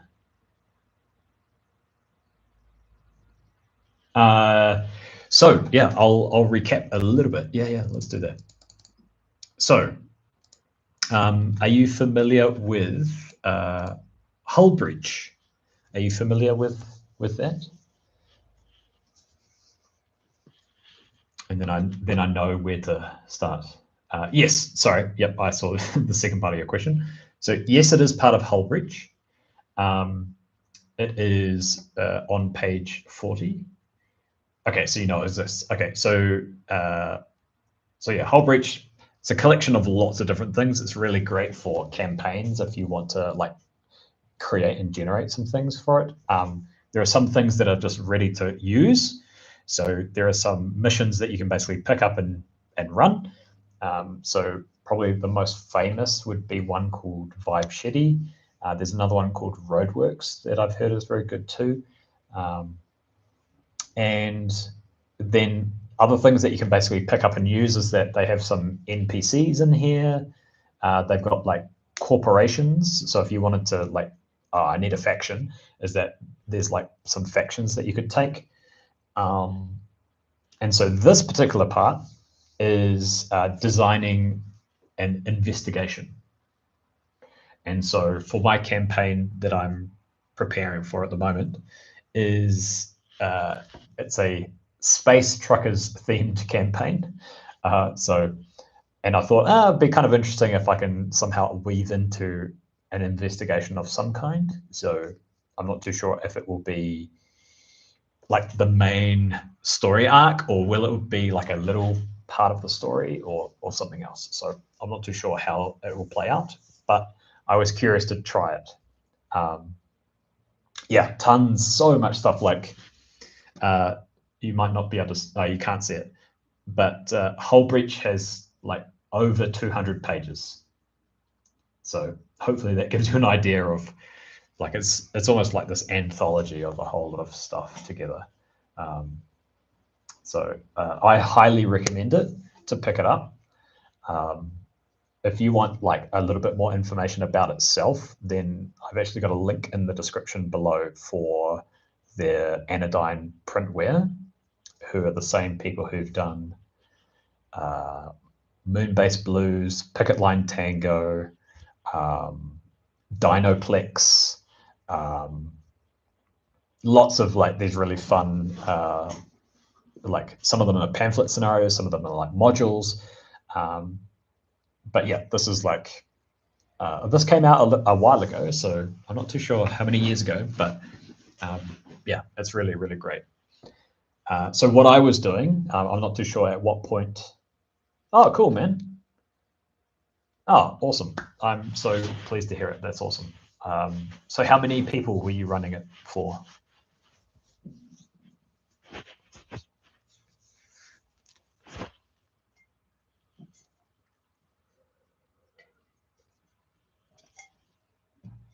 And was it in person, or was it online?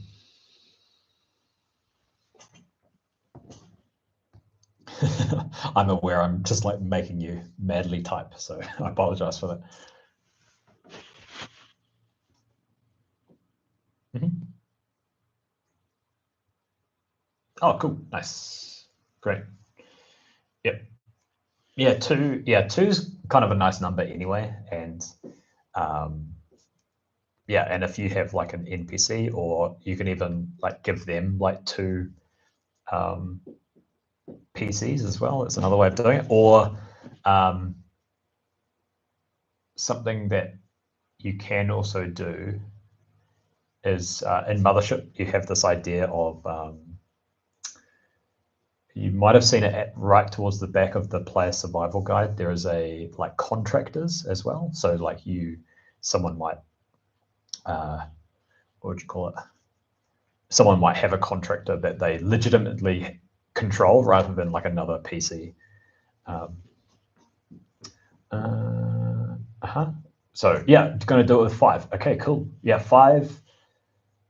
Yeah, 5 is a good number. It's starting to get towards like, you know, you sort of have to manage and be careful about how much time you're spending with people. But yeah. And have you like GM'd for other games and things like that?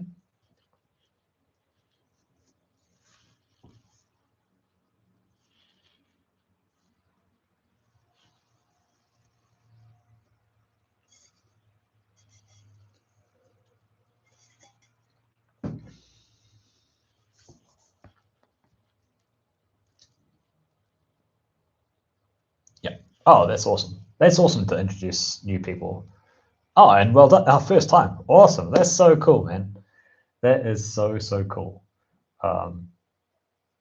Yeah, that's fantastic. I'm glad that the videos helped. And yeah, I've done like you called it like a training session. Like I've done stuff like that before, and I've even run it for like one person, and I've just gone. But you also hear people will like run it for themselves in a way, like they will do like a solo run of a mission where they just want to practice and just see what the mechanics are like.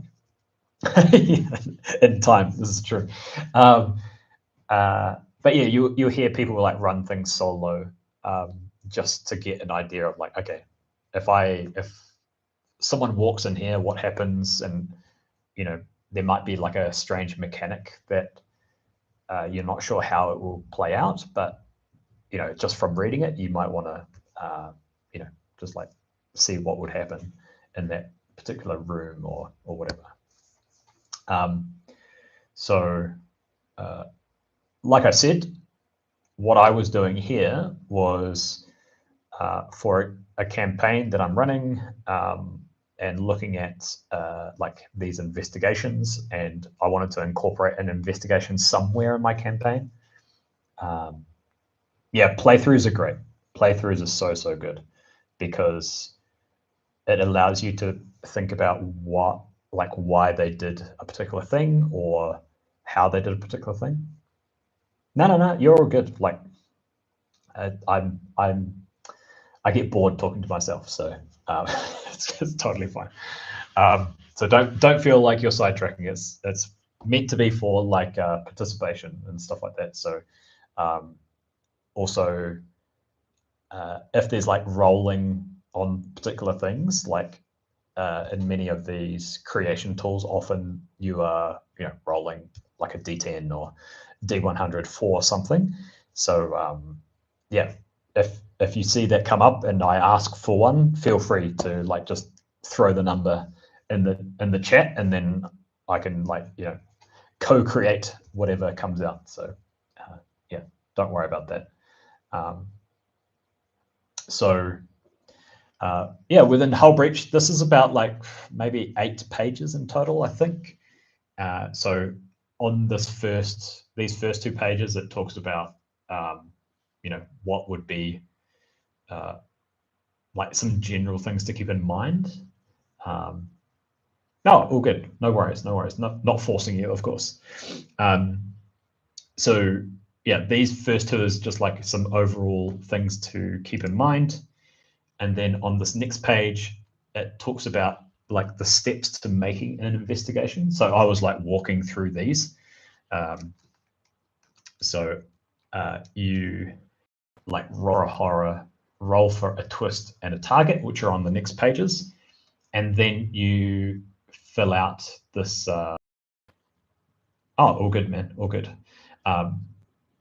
So yeah, so with this this investigation, you end up creating this like web or map of different things.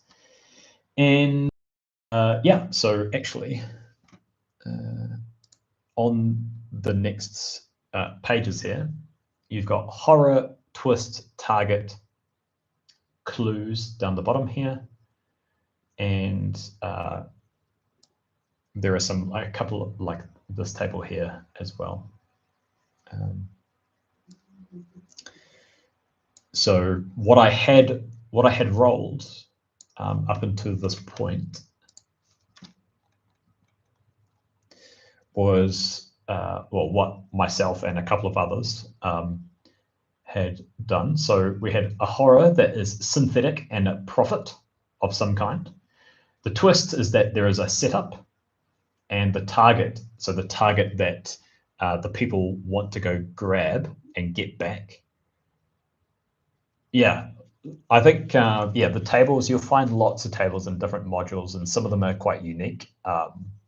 Like if you got the deluxe box, then the deluxe box has a pound of flesh, I think. And with a pound of flesh, like there's so many tables in there. So it's nuts. So yeah. So we got to the stage where horror, synthetic profit, it's a setup, a geo sample were sort of the prompts from the tables. And then myself and Ping, who left, we speculated that it was, and Raphael, is that speculated that the crystals turn sentient and have started corrupting some machines.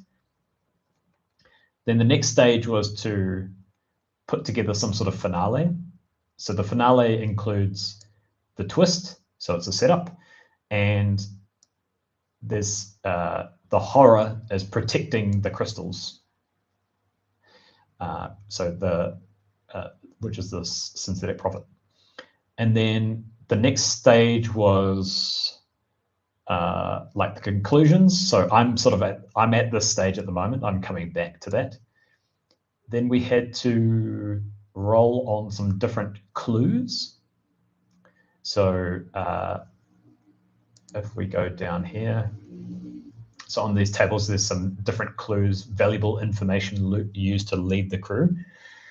And so ended up with makeup, stain, souvenir, accomplice, audio recording, rumor, witness, an unwilling witness, I should say.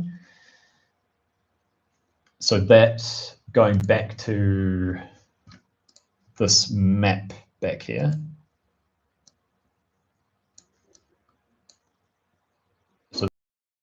So 1, 2, 3, 4, 5, 6. And then they have this idea of hubs. So these could be locations, they could be people, they could be some like event as well.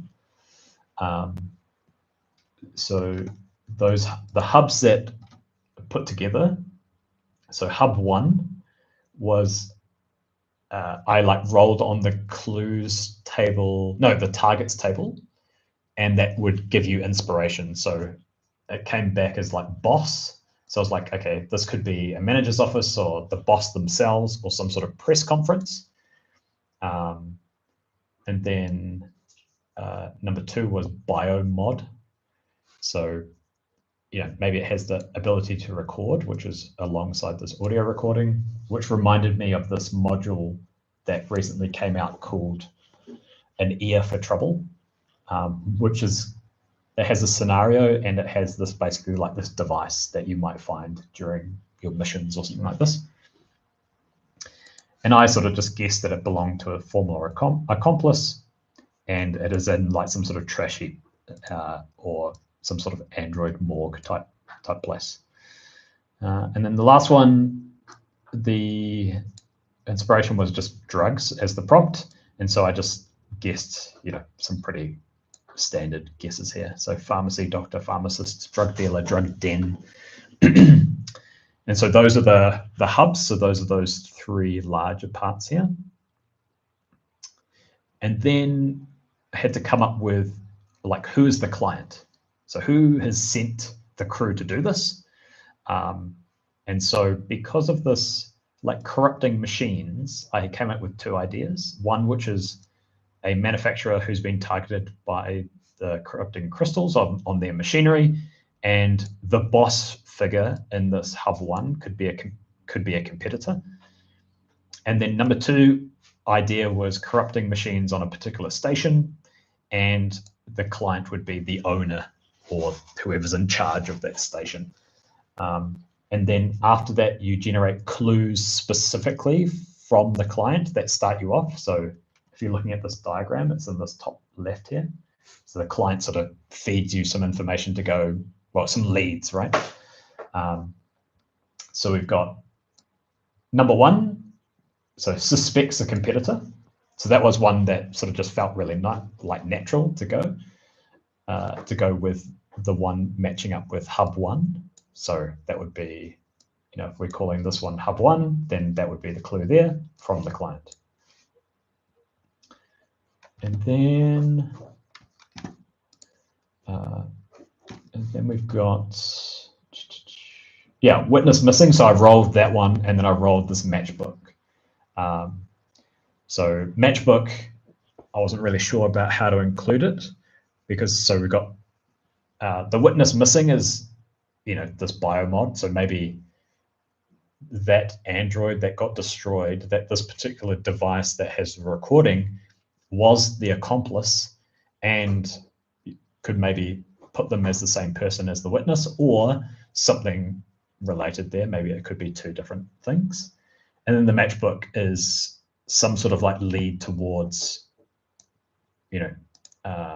one of these people or locations. And I said that the client did some investigating, but don't want to further endanger themselves. So they're like, okay, I'm going to hire you guys. You guys can do the dangerous part, but I don't want to be involved, because maybe they don't want to be like chasing loose ends about what they think is some sort of like sabotage from another company. So yeah, that's where I kind of like got to. Yes, that's true. And often, like on the inside, people write stuff. They write phone numbers, names, as well as right. So actually, I'll put that in there. So address, note, like, phone number. We'll put like contact details.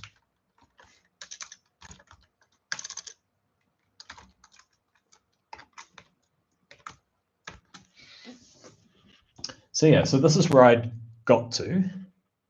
Yeah, no worries, it's all good.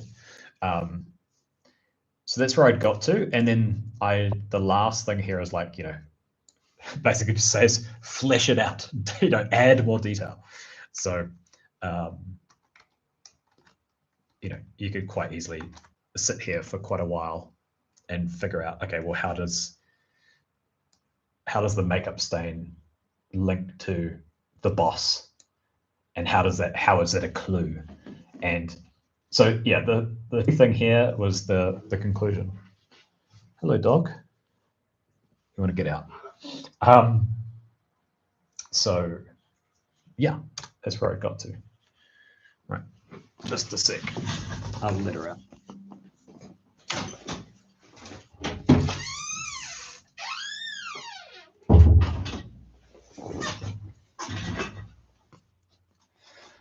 Yep, she's been trapped in here with me for a little while, so no wonder she wants to get out. All right. So the thing that I was going to look at is some example conclusions. So another part of this part of Hullbridge was that they've actually given you this example mystery, which is quite cool. And they even give you like the map in here as well. And so we've got, in this case, the horror is some forgotten mathematics. So I'm not too sure what that refers to exactly here. The target is some VIP area. The twist that it's too late, whereas my one, it's a setup. Themes, we've got cannibalism, envy, and manipulation. So yeah, this is not included in the in that sort of set of instructions that we had before. Finale hub is that there's cannibalism at the Prodigy Lounge.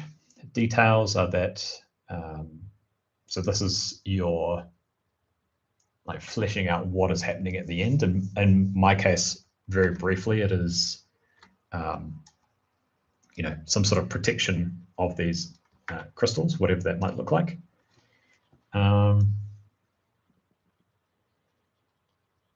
Conclusion. So Tenyak used forgotten mathematics to increase his prestige and social influence. And the clue, so where's that? So I guess that one must be that must be the Tenyak aspirations, is that use forgotten.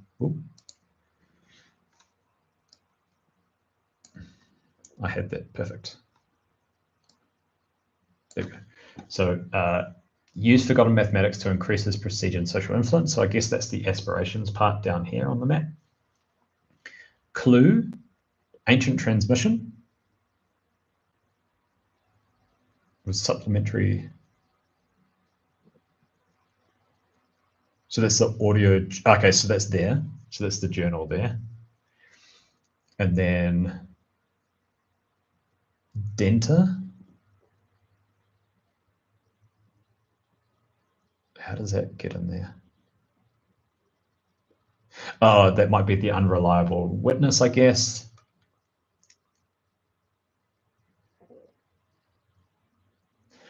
Am I getting that right?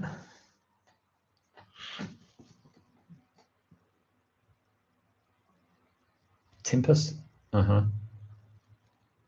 So maybe that's the official result. Maybe. Am I understanding that correctly? Okay, so conclusion, Haradia down here. Myrna Hadia's personal palm reader confirms her recent personality change. So that might be the unwilling witness down here. And then Tenyak has been obsessed with accessing the Prodigy Lounge. So that's this.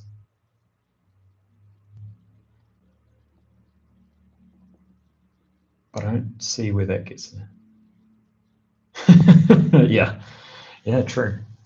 I don't know about Delta Green, to be honest. But you've played a little bit of Delta Green, right, Raphael?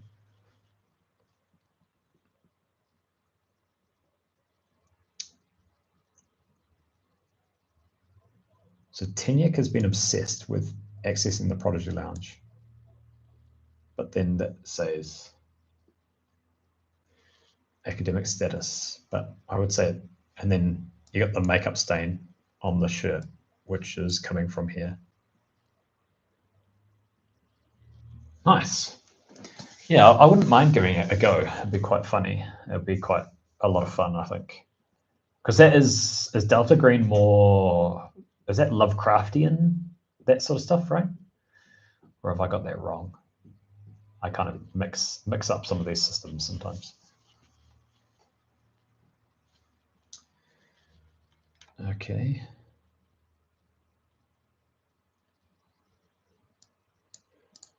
So the conclusion in the enraptured. Right. Yeah. I mentioned. Yeah, that's true. I guess that's. Yeah, I think your description is better, Strand. It's much better description than I gave. That's for sure. So yeah. Right. So I think that's makeup stain souvenir accomplice. So yeah. So I'm not too sure like what would happen here.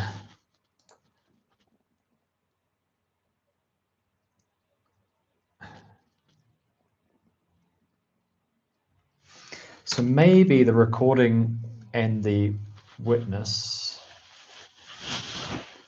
unwilling witness, maybe they found out exactly where it was, exactly where the crystals were,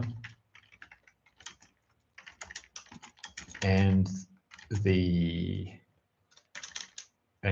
I don't know, someone took them out to protect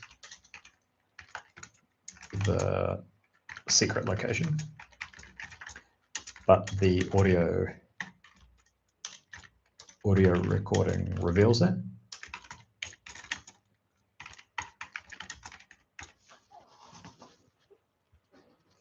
Yeah, I mean that's kind of what I'm doing, really, is just trying it out, taking it for a spin, and I think, yeah, I quite like doing this on stream because, you know, I get input from others as well, and it's something that, you know, you can talk about and see if it like works, see if people are interested in trying it, and then seeing, okay, well, how would you actually run it as well, and then what else would you need to put on top of it? Yeah, I mean, I can't say I'm an expert. Yeah, well, yeah, I'm not too sure if it's always. I mean, you're being very generous if you're saying it's fun to watch, but I imagine sometimes it's arduous to watch. But like I said, if people want to contribute or participate, they are more than welcome to say that. Okay, actually, I have a way better idea. I'm more than open to that. So yeah. So yeah. So they found out exactly where the crystals were, and someone took them out to protect the secret location, but the recording still revealed it. And so this is the recording up here. Is a part of an Android. What do you call that? It's like the data. I always forget what it's called. Like an Android has like a data log or a data core. That's right. Android data core.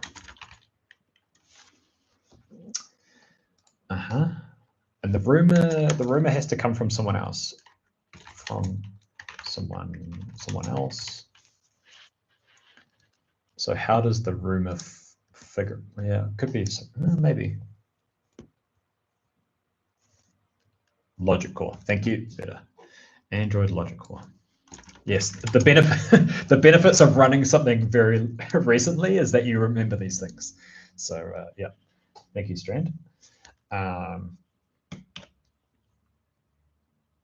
Okay. Yes, still going. Since you left, I did like a summary because Raphael came back and Strand was interested in what I was doing and talking about Hull Breach as well. And I think once you left, the only things that I've sort of like gone on to do was, I'm not sure if you're around for like the client as well. So I had to who was the client for this investigation, and then also had to roll some more clues. I'm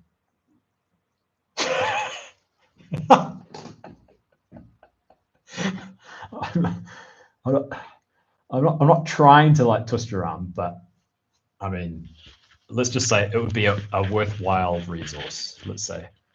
I should show Ian. But yeah, definitely worth getting for sure. Yeah, I'm gonna have to start putting like affiliate links in here somewhere. Basically, just getting you to spend your money once a week. So yeah, the clues were this one I came up with myself because it kind of naturally fit with this. Yeah, exactly. Yeah, Anodyne do great stuff.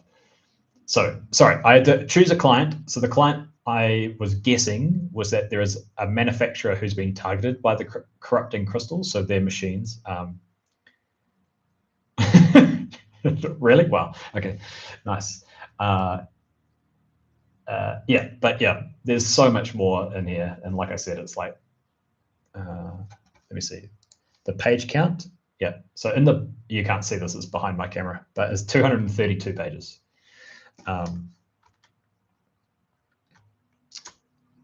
So where was I? Yeah, the cart. Yeah. So yeah, client. So I thought the client who wants you to go investigate this is a manufacturer who's been targeted by the corrupting crystals, and the boss. So Hub One was some sort of boss person, so they could be a competitor. And then the other option that I'm less keen on, which is corrupting machines on a station, and then the owner, whoever's the on the station, is the thing. Yeah. I would also include, there is a scenario called Roadworks that people keep suggesting or recommending, and I flick through that and it looks weird and looks interesting to run. Definitely cosmic horror, more stuff there. What else? And then, yeah, other campaign resources like corporations and things that you could easily pick up and just put into a session, especially if you're creating stuff. So yeah.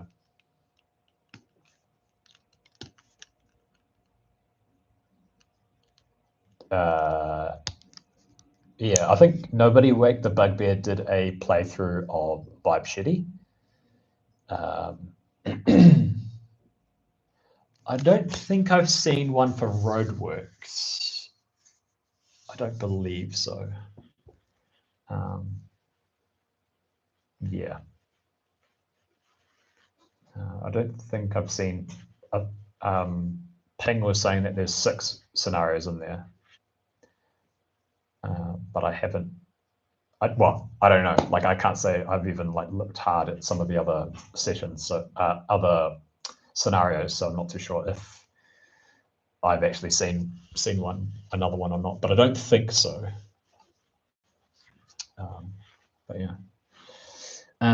So yeah, I had to choose a client, and then I had to like generate some clues that are directly from the client that say, okay, go and investigate this. Here's some things that will give you some leads or whatever.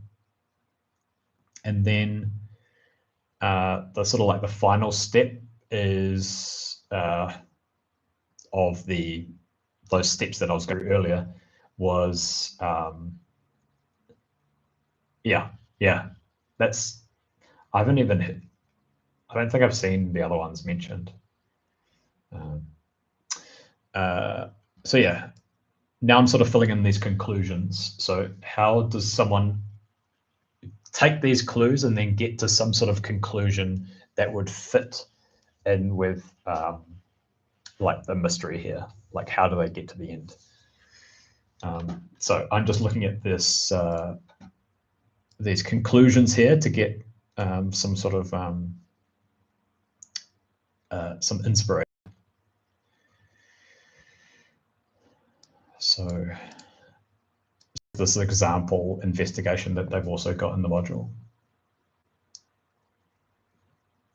So Teniac's spouse is the original. Wow, okay, is the original client.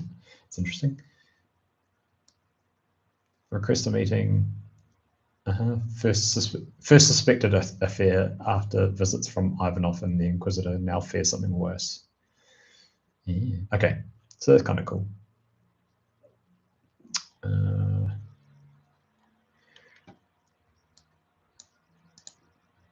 Right, so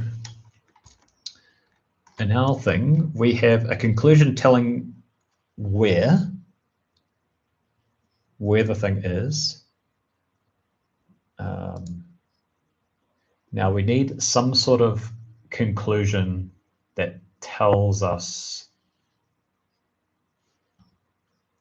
So let me see, what's the conclusion here? Increased prestige and someone took him to the lounge. So that is about where the thing is. And this is more like motivation. So if we were to think about like makeup stain, souvenir, accomplice as the motivation,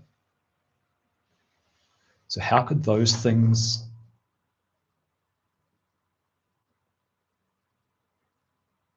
so let's play around with these things. So a souvenir could even be a piece of the crystal.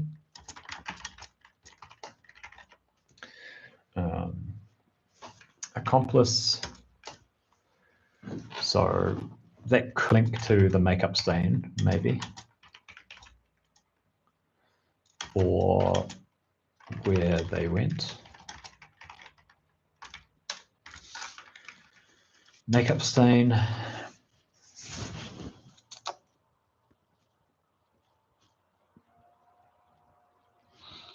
What could this be? I mean, you could make this weird and talk about like that it was a clown, which would be kind of weird, but I really don't know. Makeup made out of the crystal. Ooh, I like that. Maybe, yeah, it like creates some sort of like powder. Powdered, sorry, crystals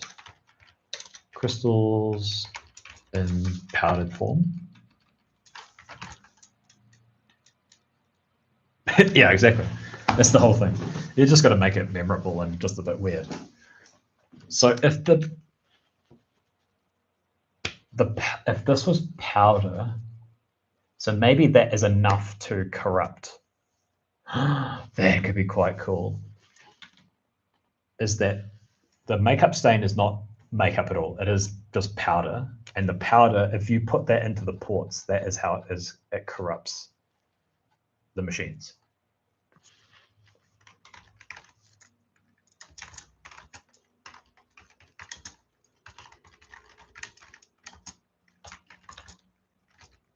And so making it very difficult to detect, but also easy to like transmit. So like if it was actually included in real products, and people, were using it for makeup and then that powder just like falling like, onto their hands, and then the hand touches like a cable or whatever, and then the cable gets put into a port, that sort of stuff. Via handling unknowingly. So it's almost like, the whole thing about creating some sort of like virus that spreads and, it being able to be transmitted without people realizing or having any symptoms or anything like this. But yeah, that's quite fun. Not sure how like souvenir comes into this, but yeah, because we've already like played with the crystal thing. So souvenir.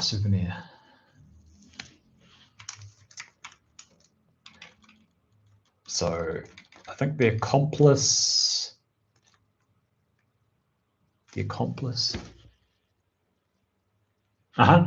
Yep. It could be the compact. So like mirror one side and the powder on the other. I'm gonna have to turn my light on now.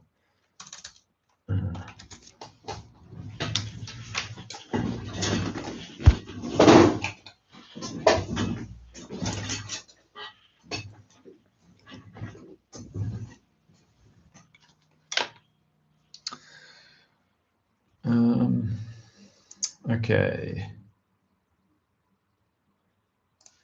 So the conclusion that they take is that it gets in the powder into ports. So that's that. But like the other conclusion that they take is also like how it's being distributed.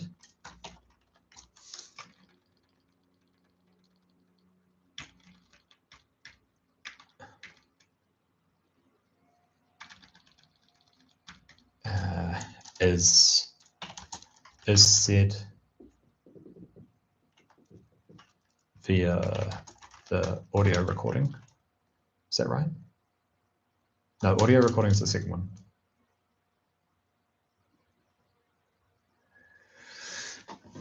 What's the accomplice got to do with, I don't know. So what I'm trying to do here is that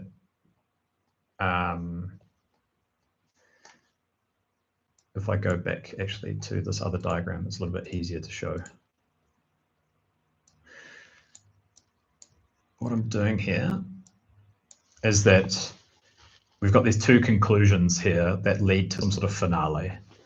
And one set of conclusions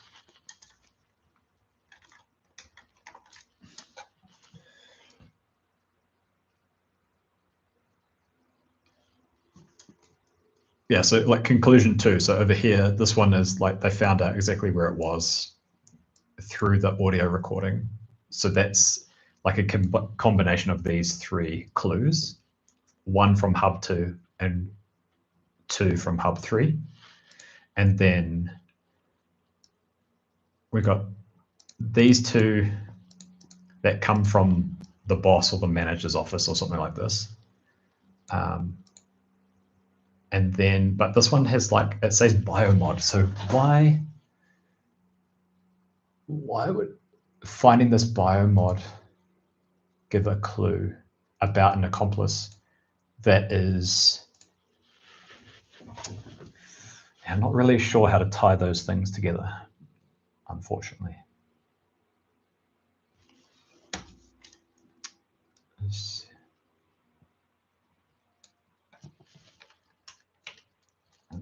How it's being distributed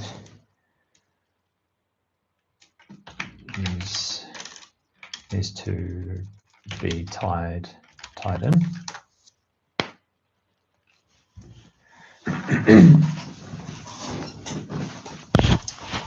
Yeah, I'm not too sure where else to go from there.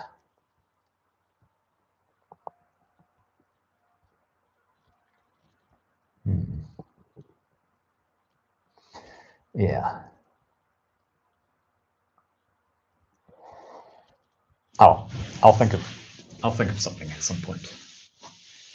But yeah, I've been going for about 2.5 hours now. So I think I might call it pretty soon. Replace the biomod with something that makes more sense at this stage. Yeah, I'm never always like fully in for randomness. Like I will try and make something work if I can, but if something else doesn't quite work, then we could do that. So biomod was 9. Like I rolled a 9 for it. Oops.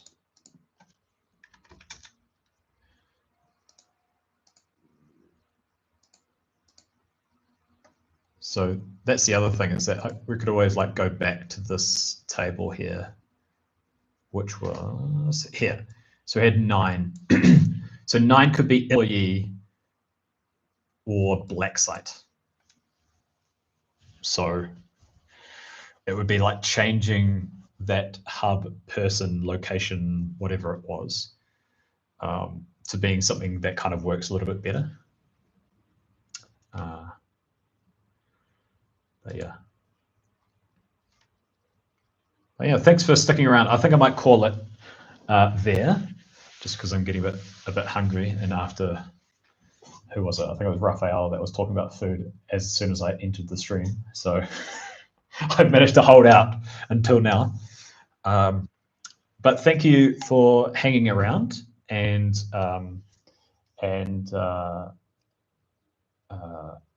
yeah, playing along and interacting and participating. I hope you've enjoyed it. I've really enjoyed this investigation thing. I haven't found like sort of tying it all together perfectly yet, but you know, definitely from something like this, you can really get together. Like you can see how you might even create some sort of investigation. Yeah, thanks, man. Yes, there will be one. So there'll be a VOD. I always keep those up, and then you'll be able to see like the chat replay at the same time. So if I did get participation from people, you can see it play out, and you could probably understand why I'm talking about particular things. So Strand, before you got here, I had a look at, like I created a character with this pamphlet called Walks of Life, which is really, really cool. And then for my campaign, I'm doing this Space Truckers campaign. So I got some suggestions about different like locations that would be in this like Space Truckers guide to a sector of the universe. So I got some of those, and then we had a quick look at some combat check failures and critical success tables, which were quite fun and good for inspiration. I'm not sure if I'd use the table, but I'd be like, this situation is perfect for this good thing happening or terrible thing happening. And then we had a look at these generators. So these were generators that were made, actually, I might have this still up.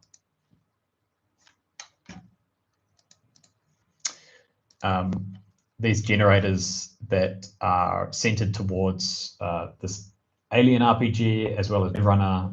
There's some other stuff in here, like you could easily use this for like Delta Green and stuff like this as well.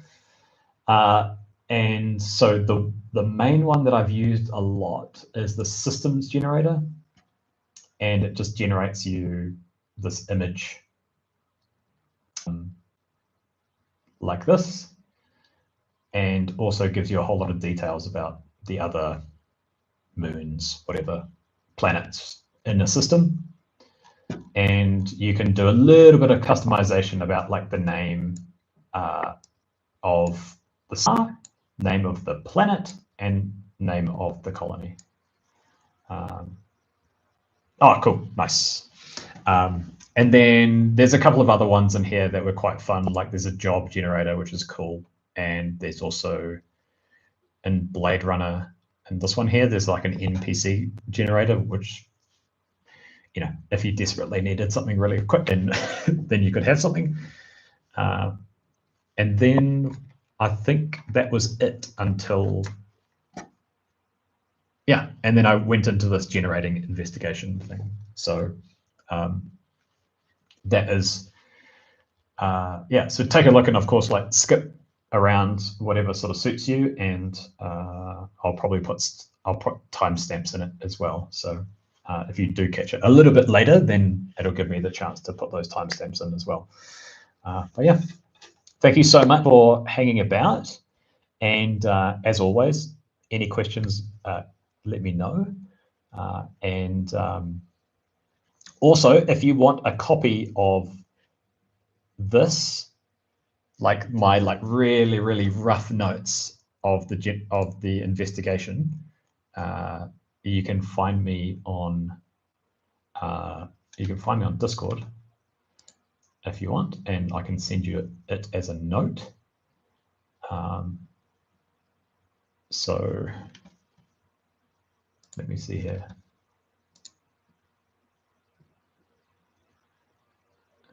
What's the easiest way to do this? Yeah, probably something like this.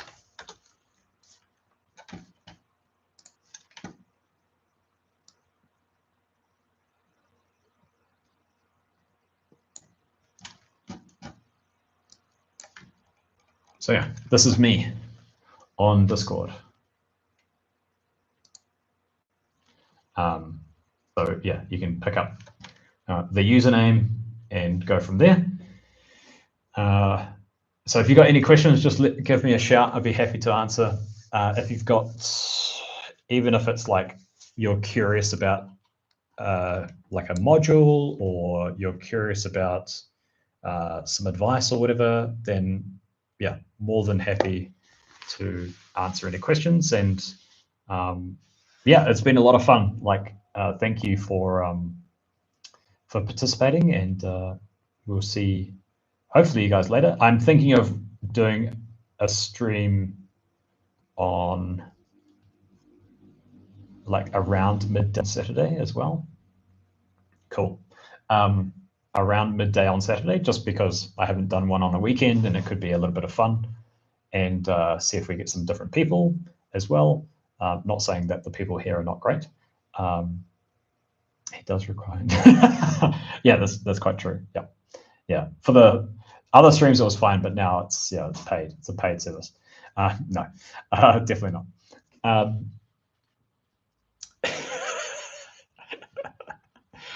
Yeah, you'll find a link in the description. No, yeah. So yeah, I'll do that. I'm trying to keep this one regular because it's like, you guys keep coming back, so it's kind of interesting. And hopefully, like each time, I'll have something to create or at least test out and have a go at. And but yeah, yeah, nice to see and meet you guys. And yeah, look forward to the next one. And yeah, happy playing on the weekend, and I hope it all goes well. Thanks, guys. Have a good one.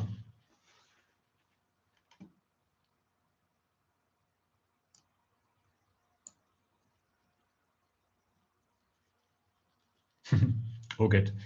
Yeah. So I'm from New Zealand, but I don't live there. So it's actually, so I'm more like in American time zones. But yeah. Anyway, have a good one. Bye, guys.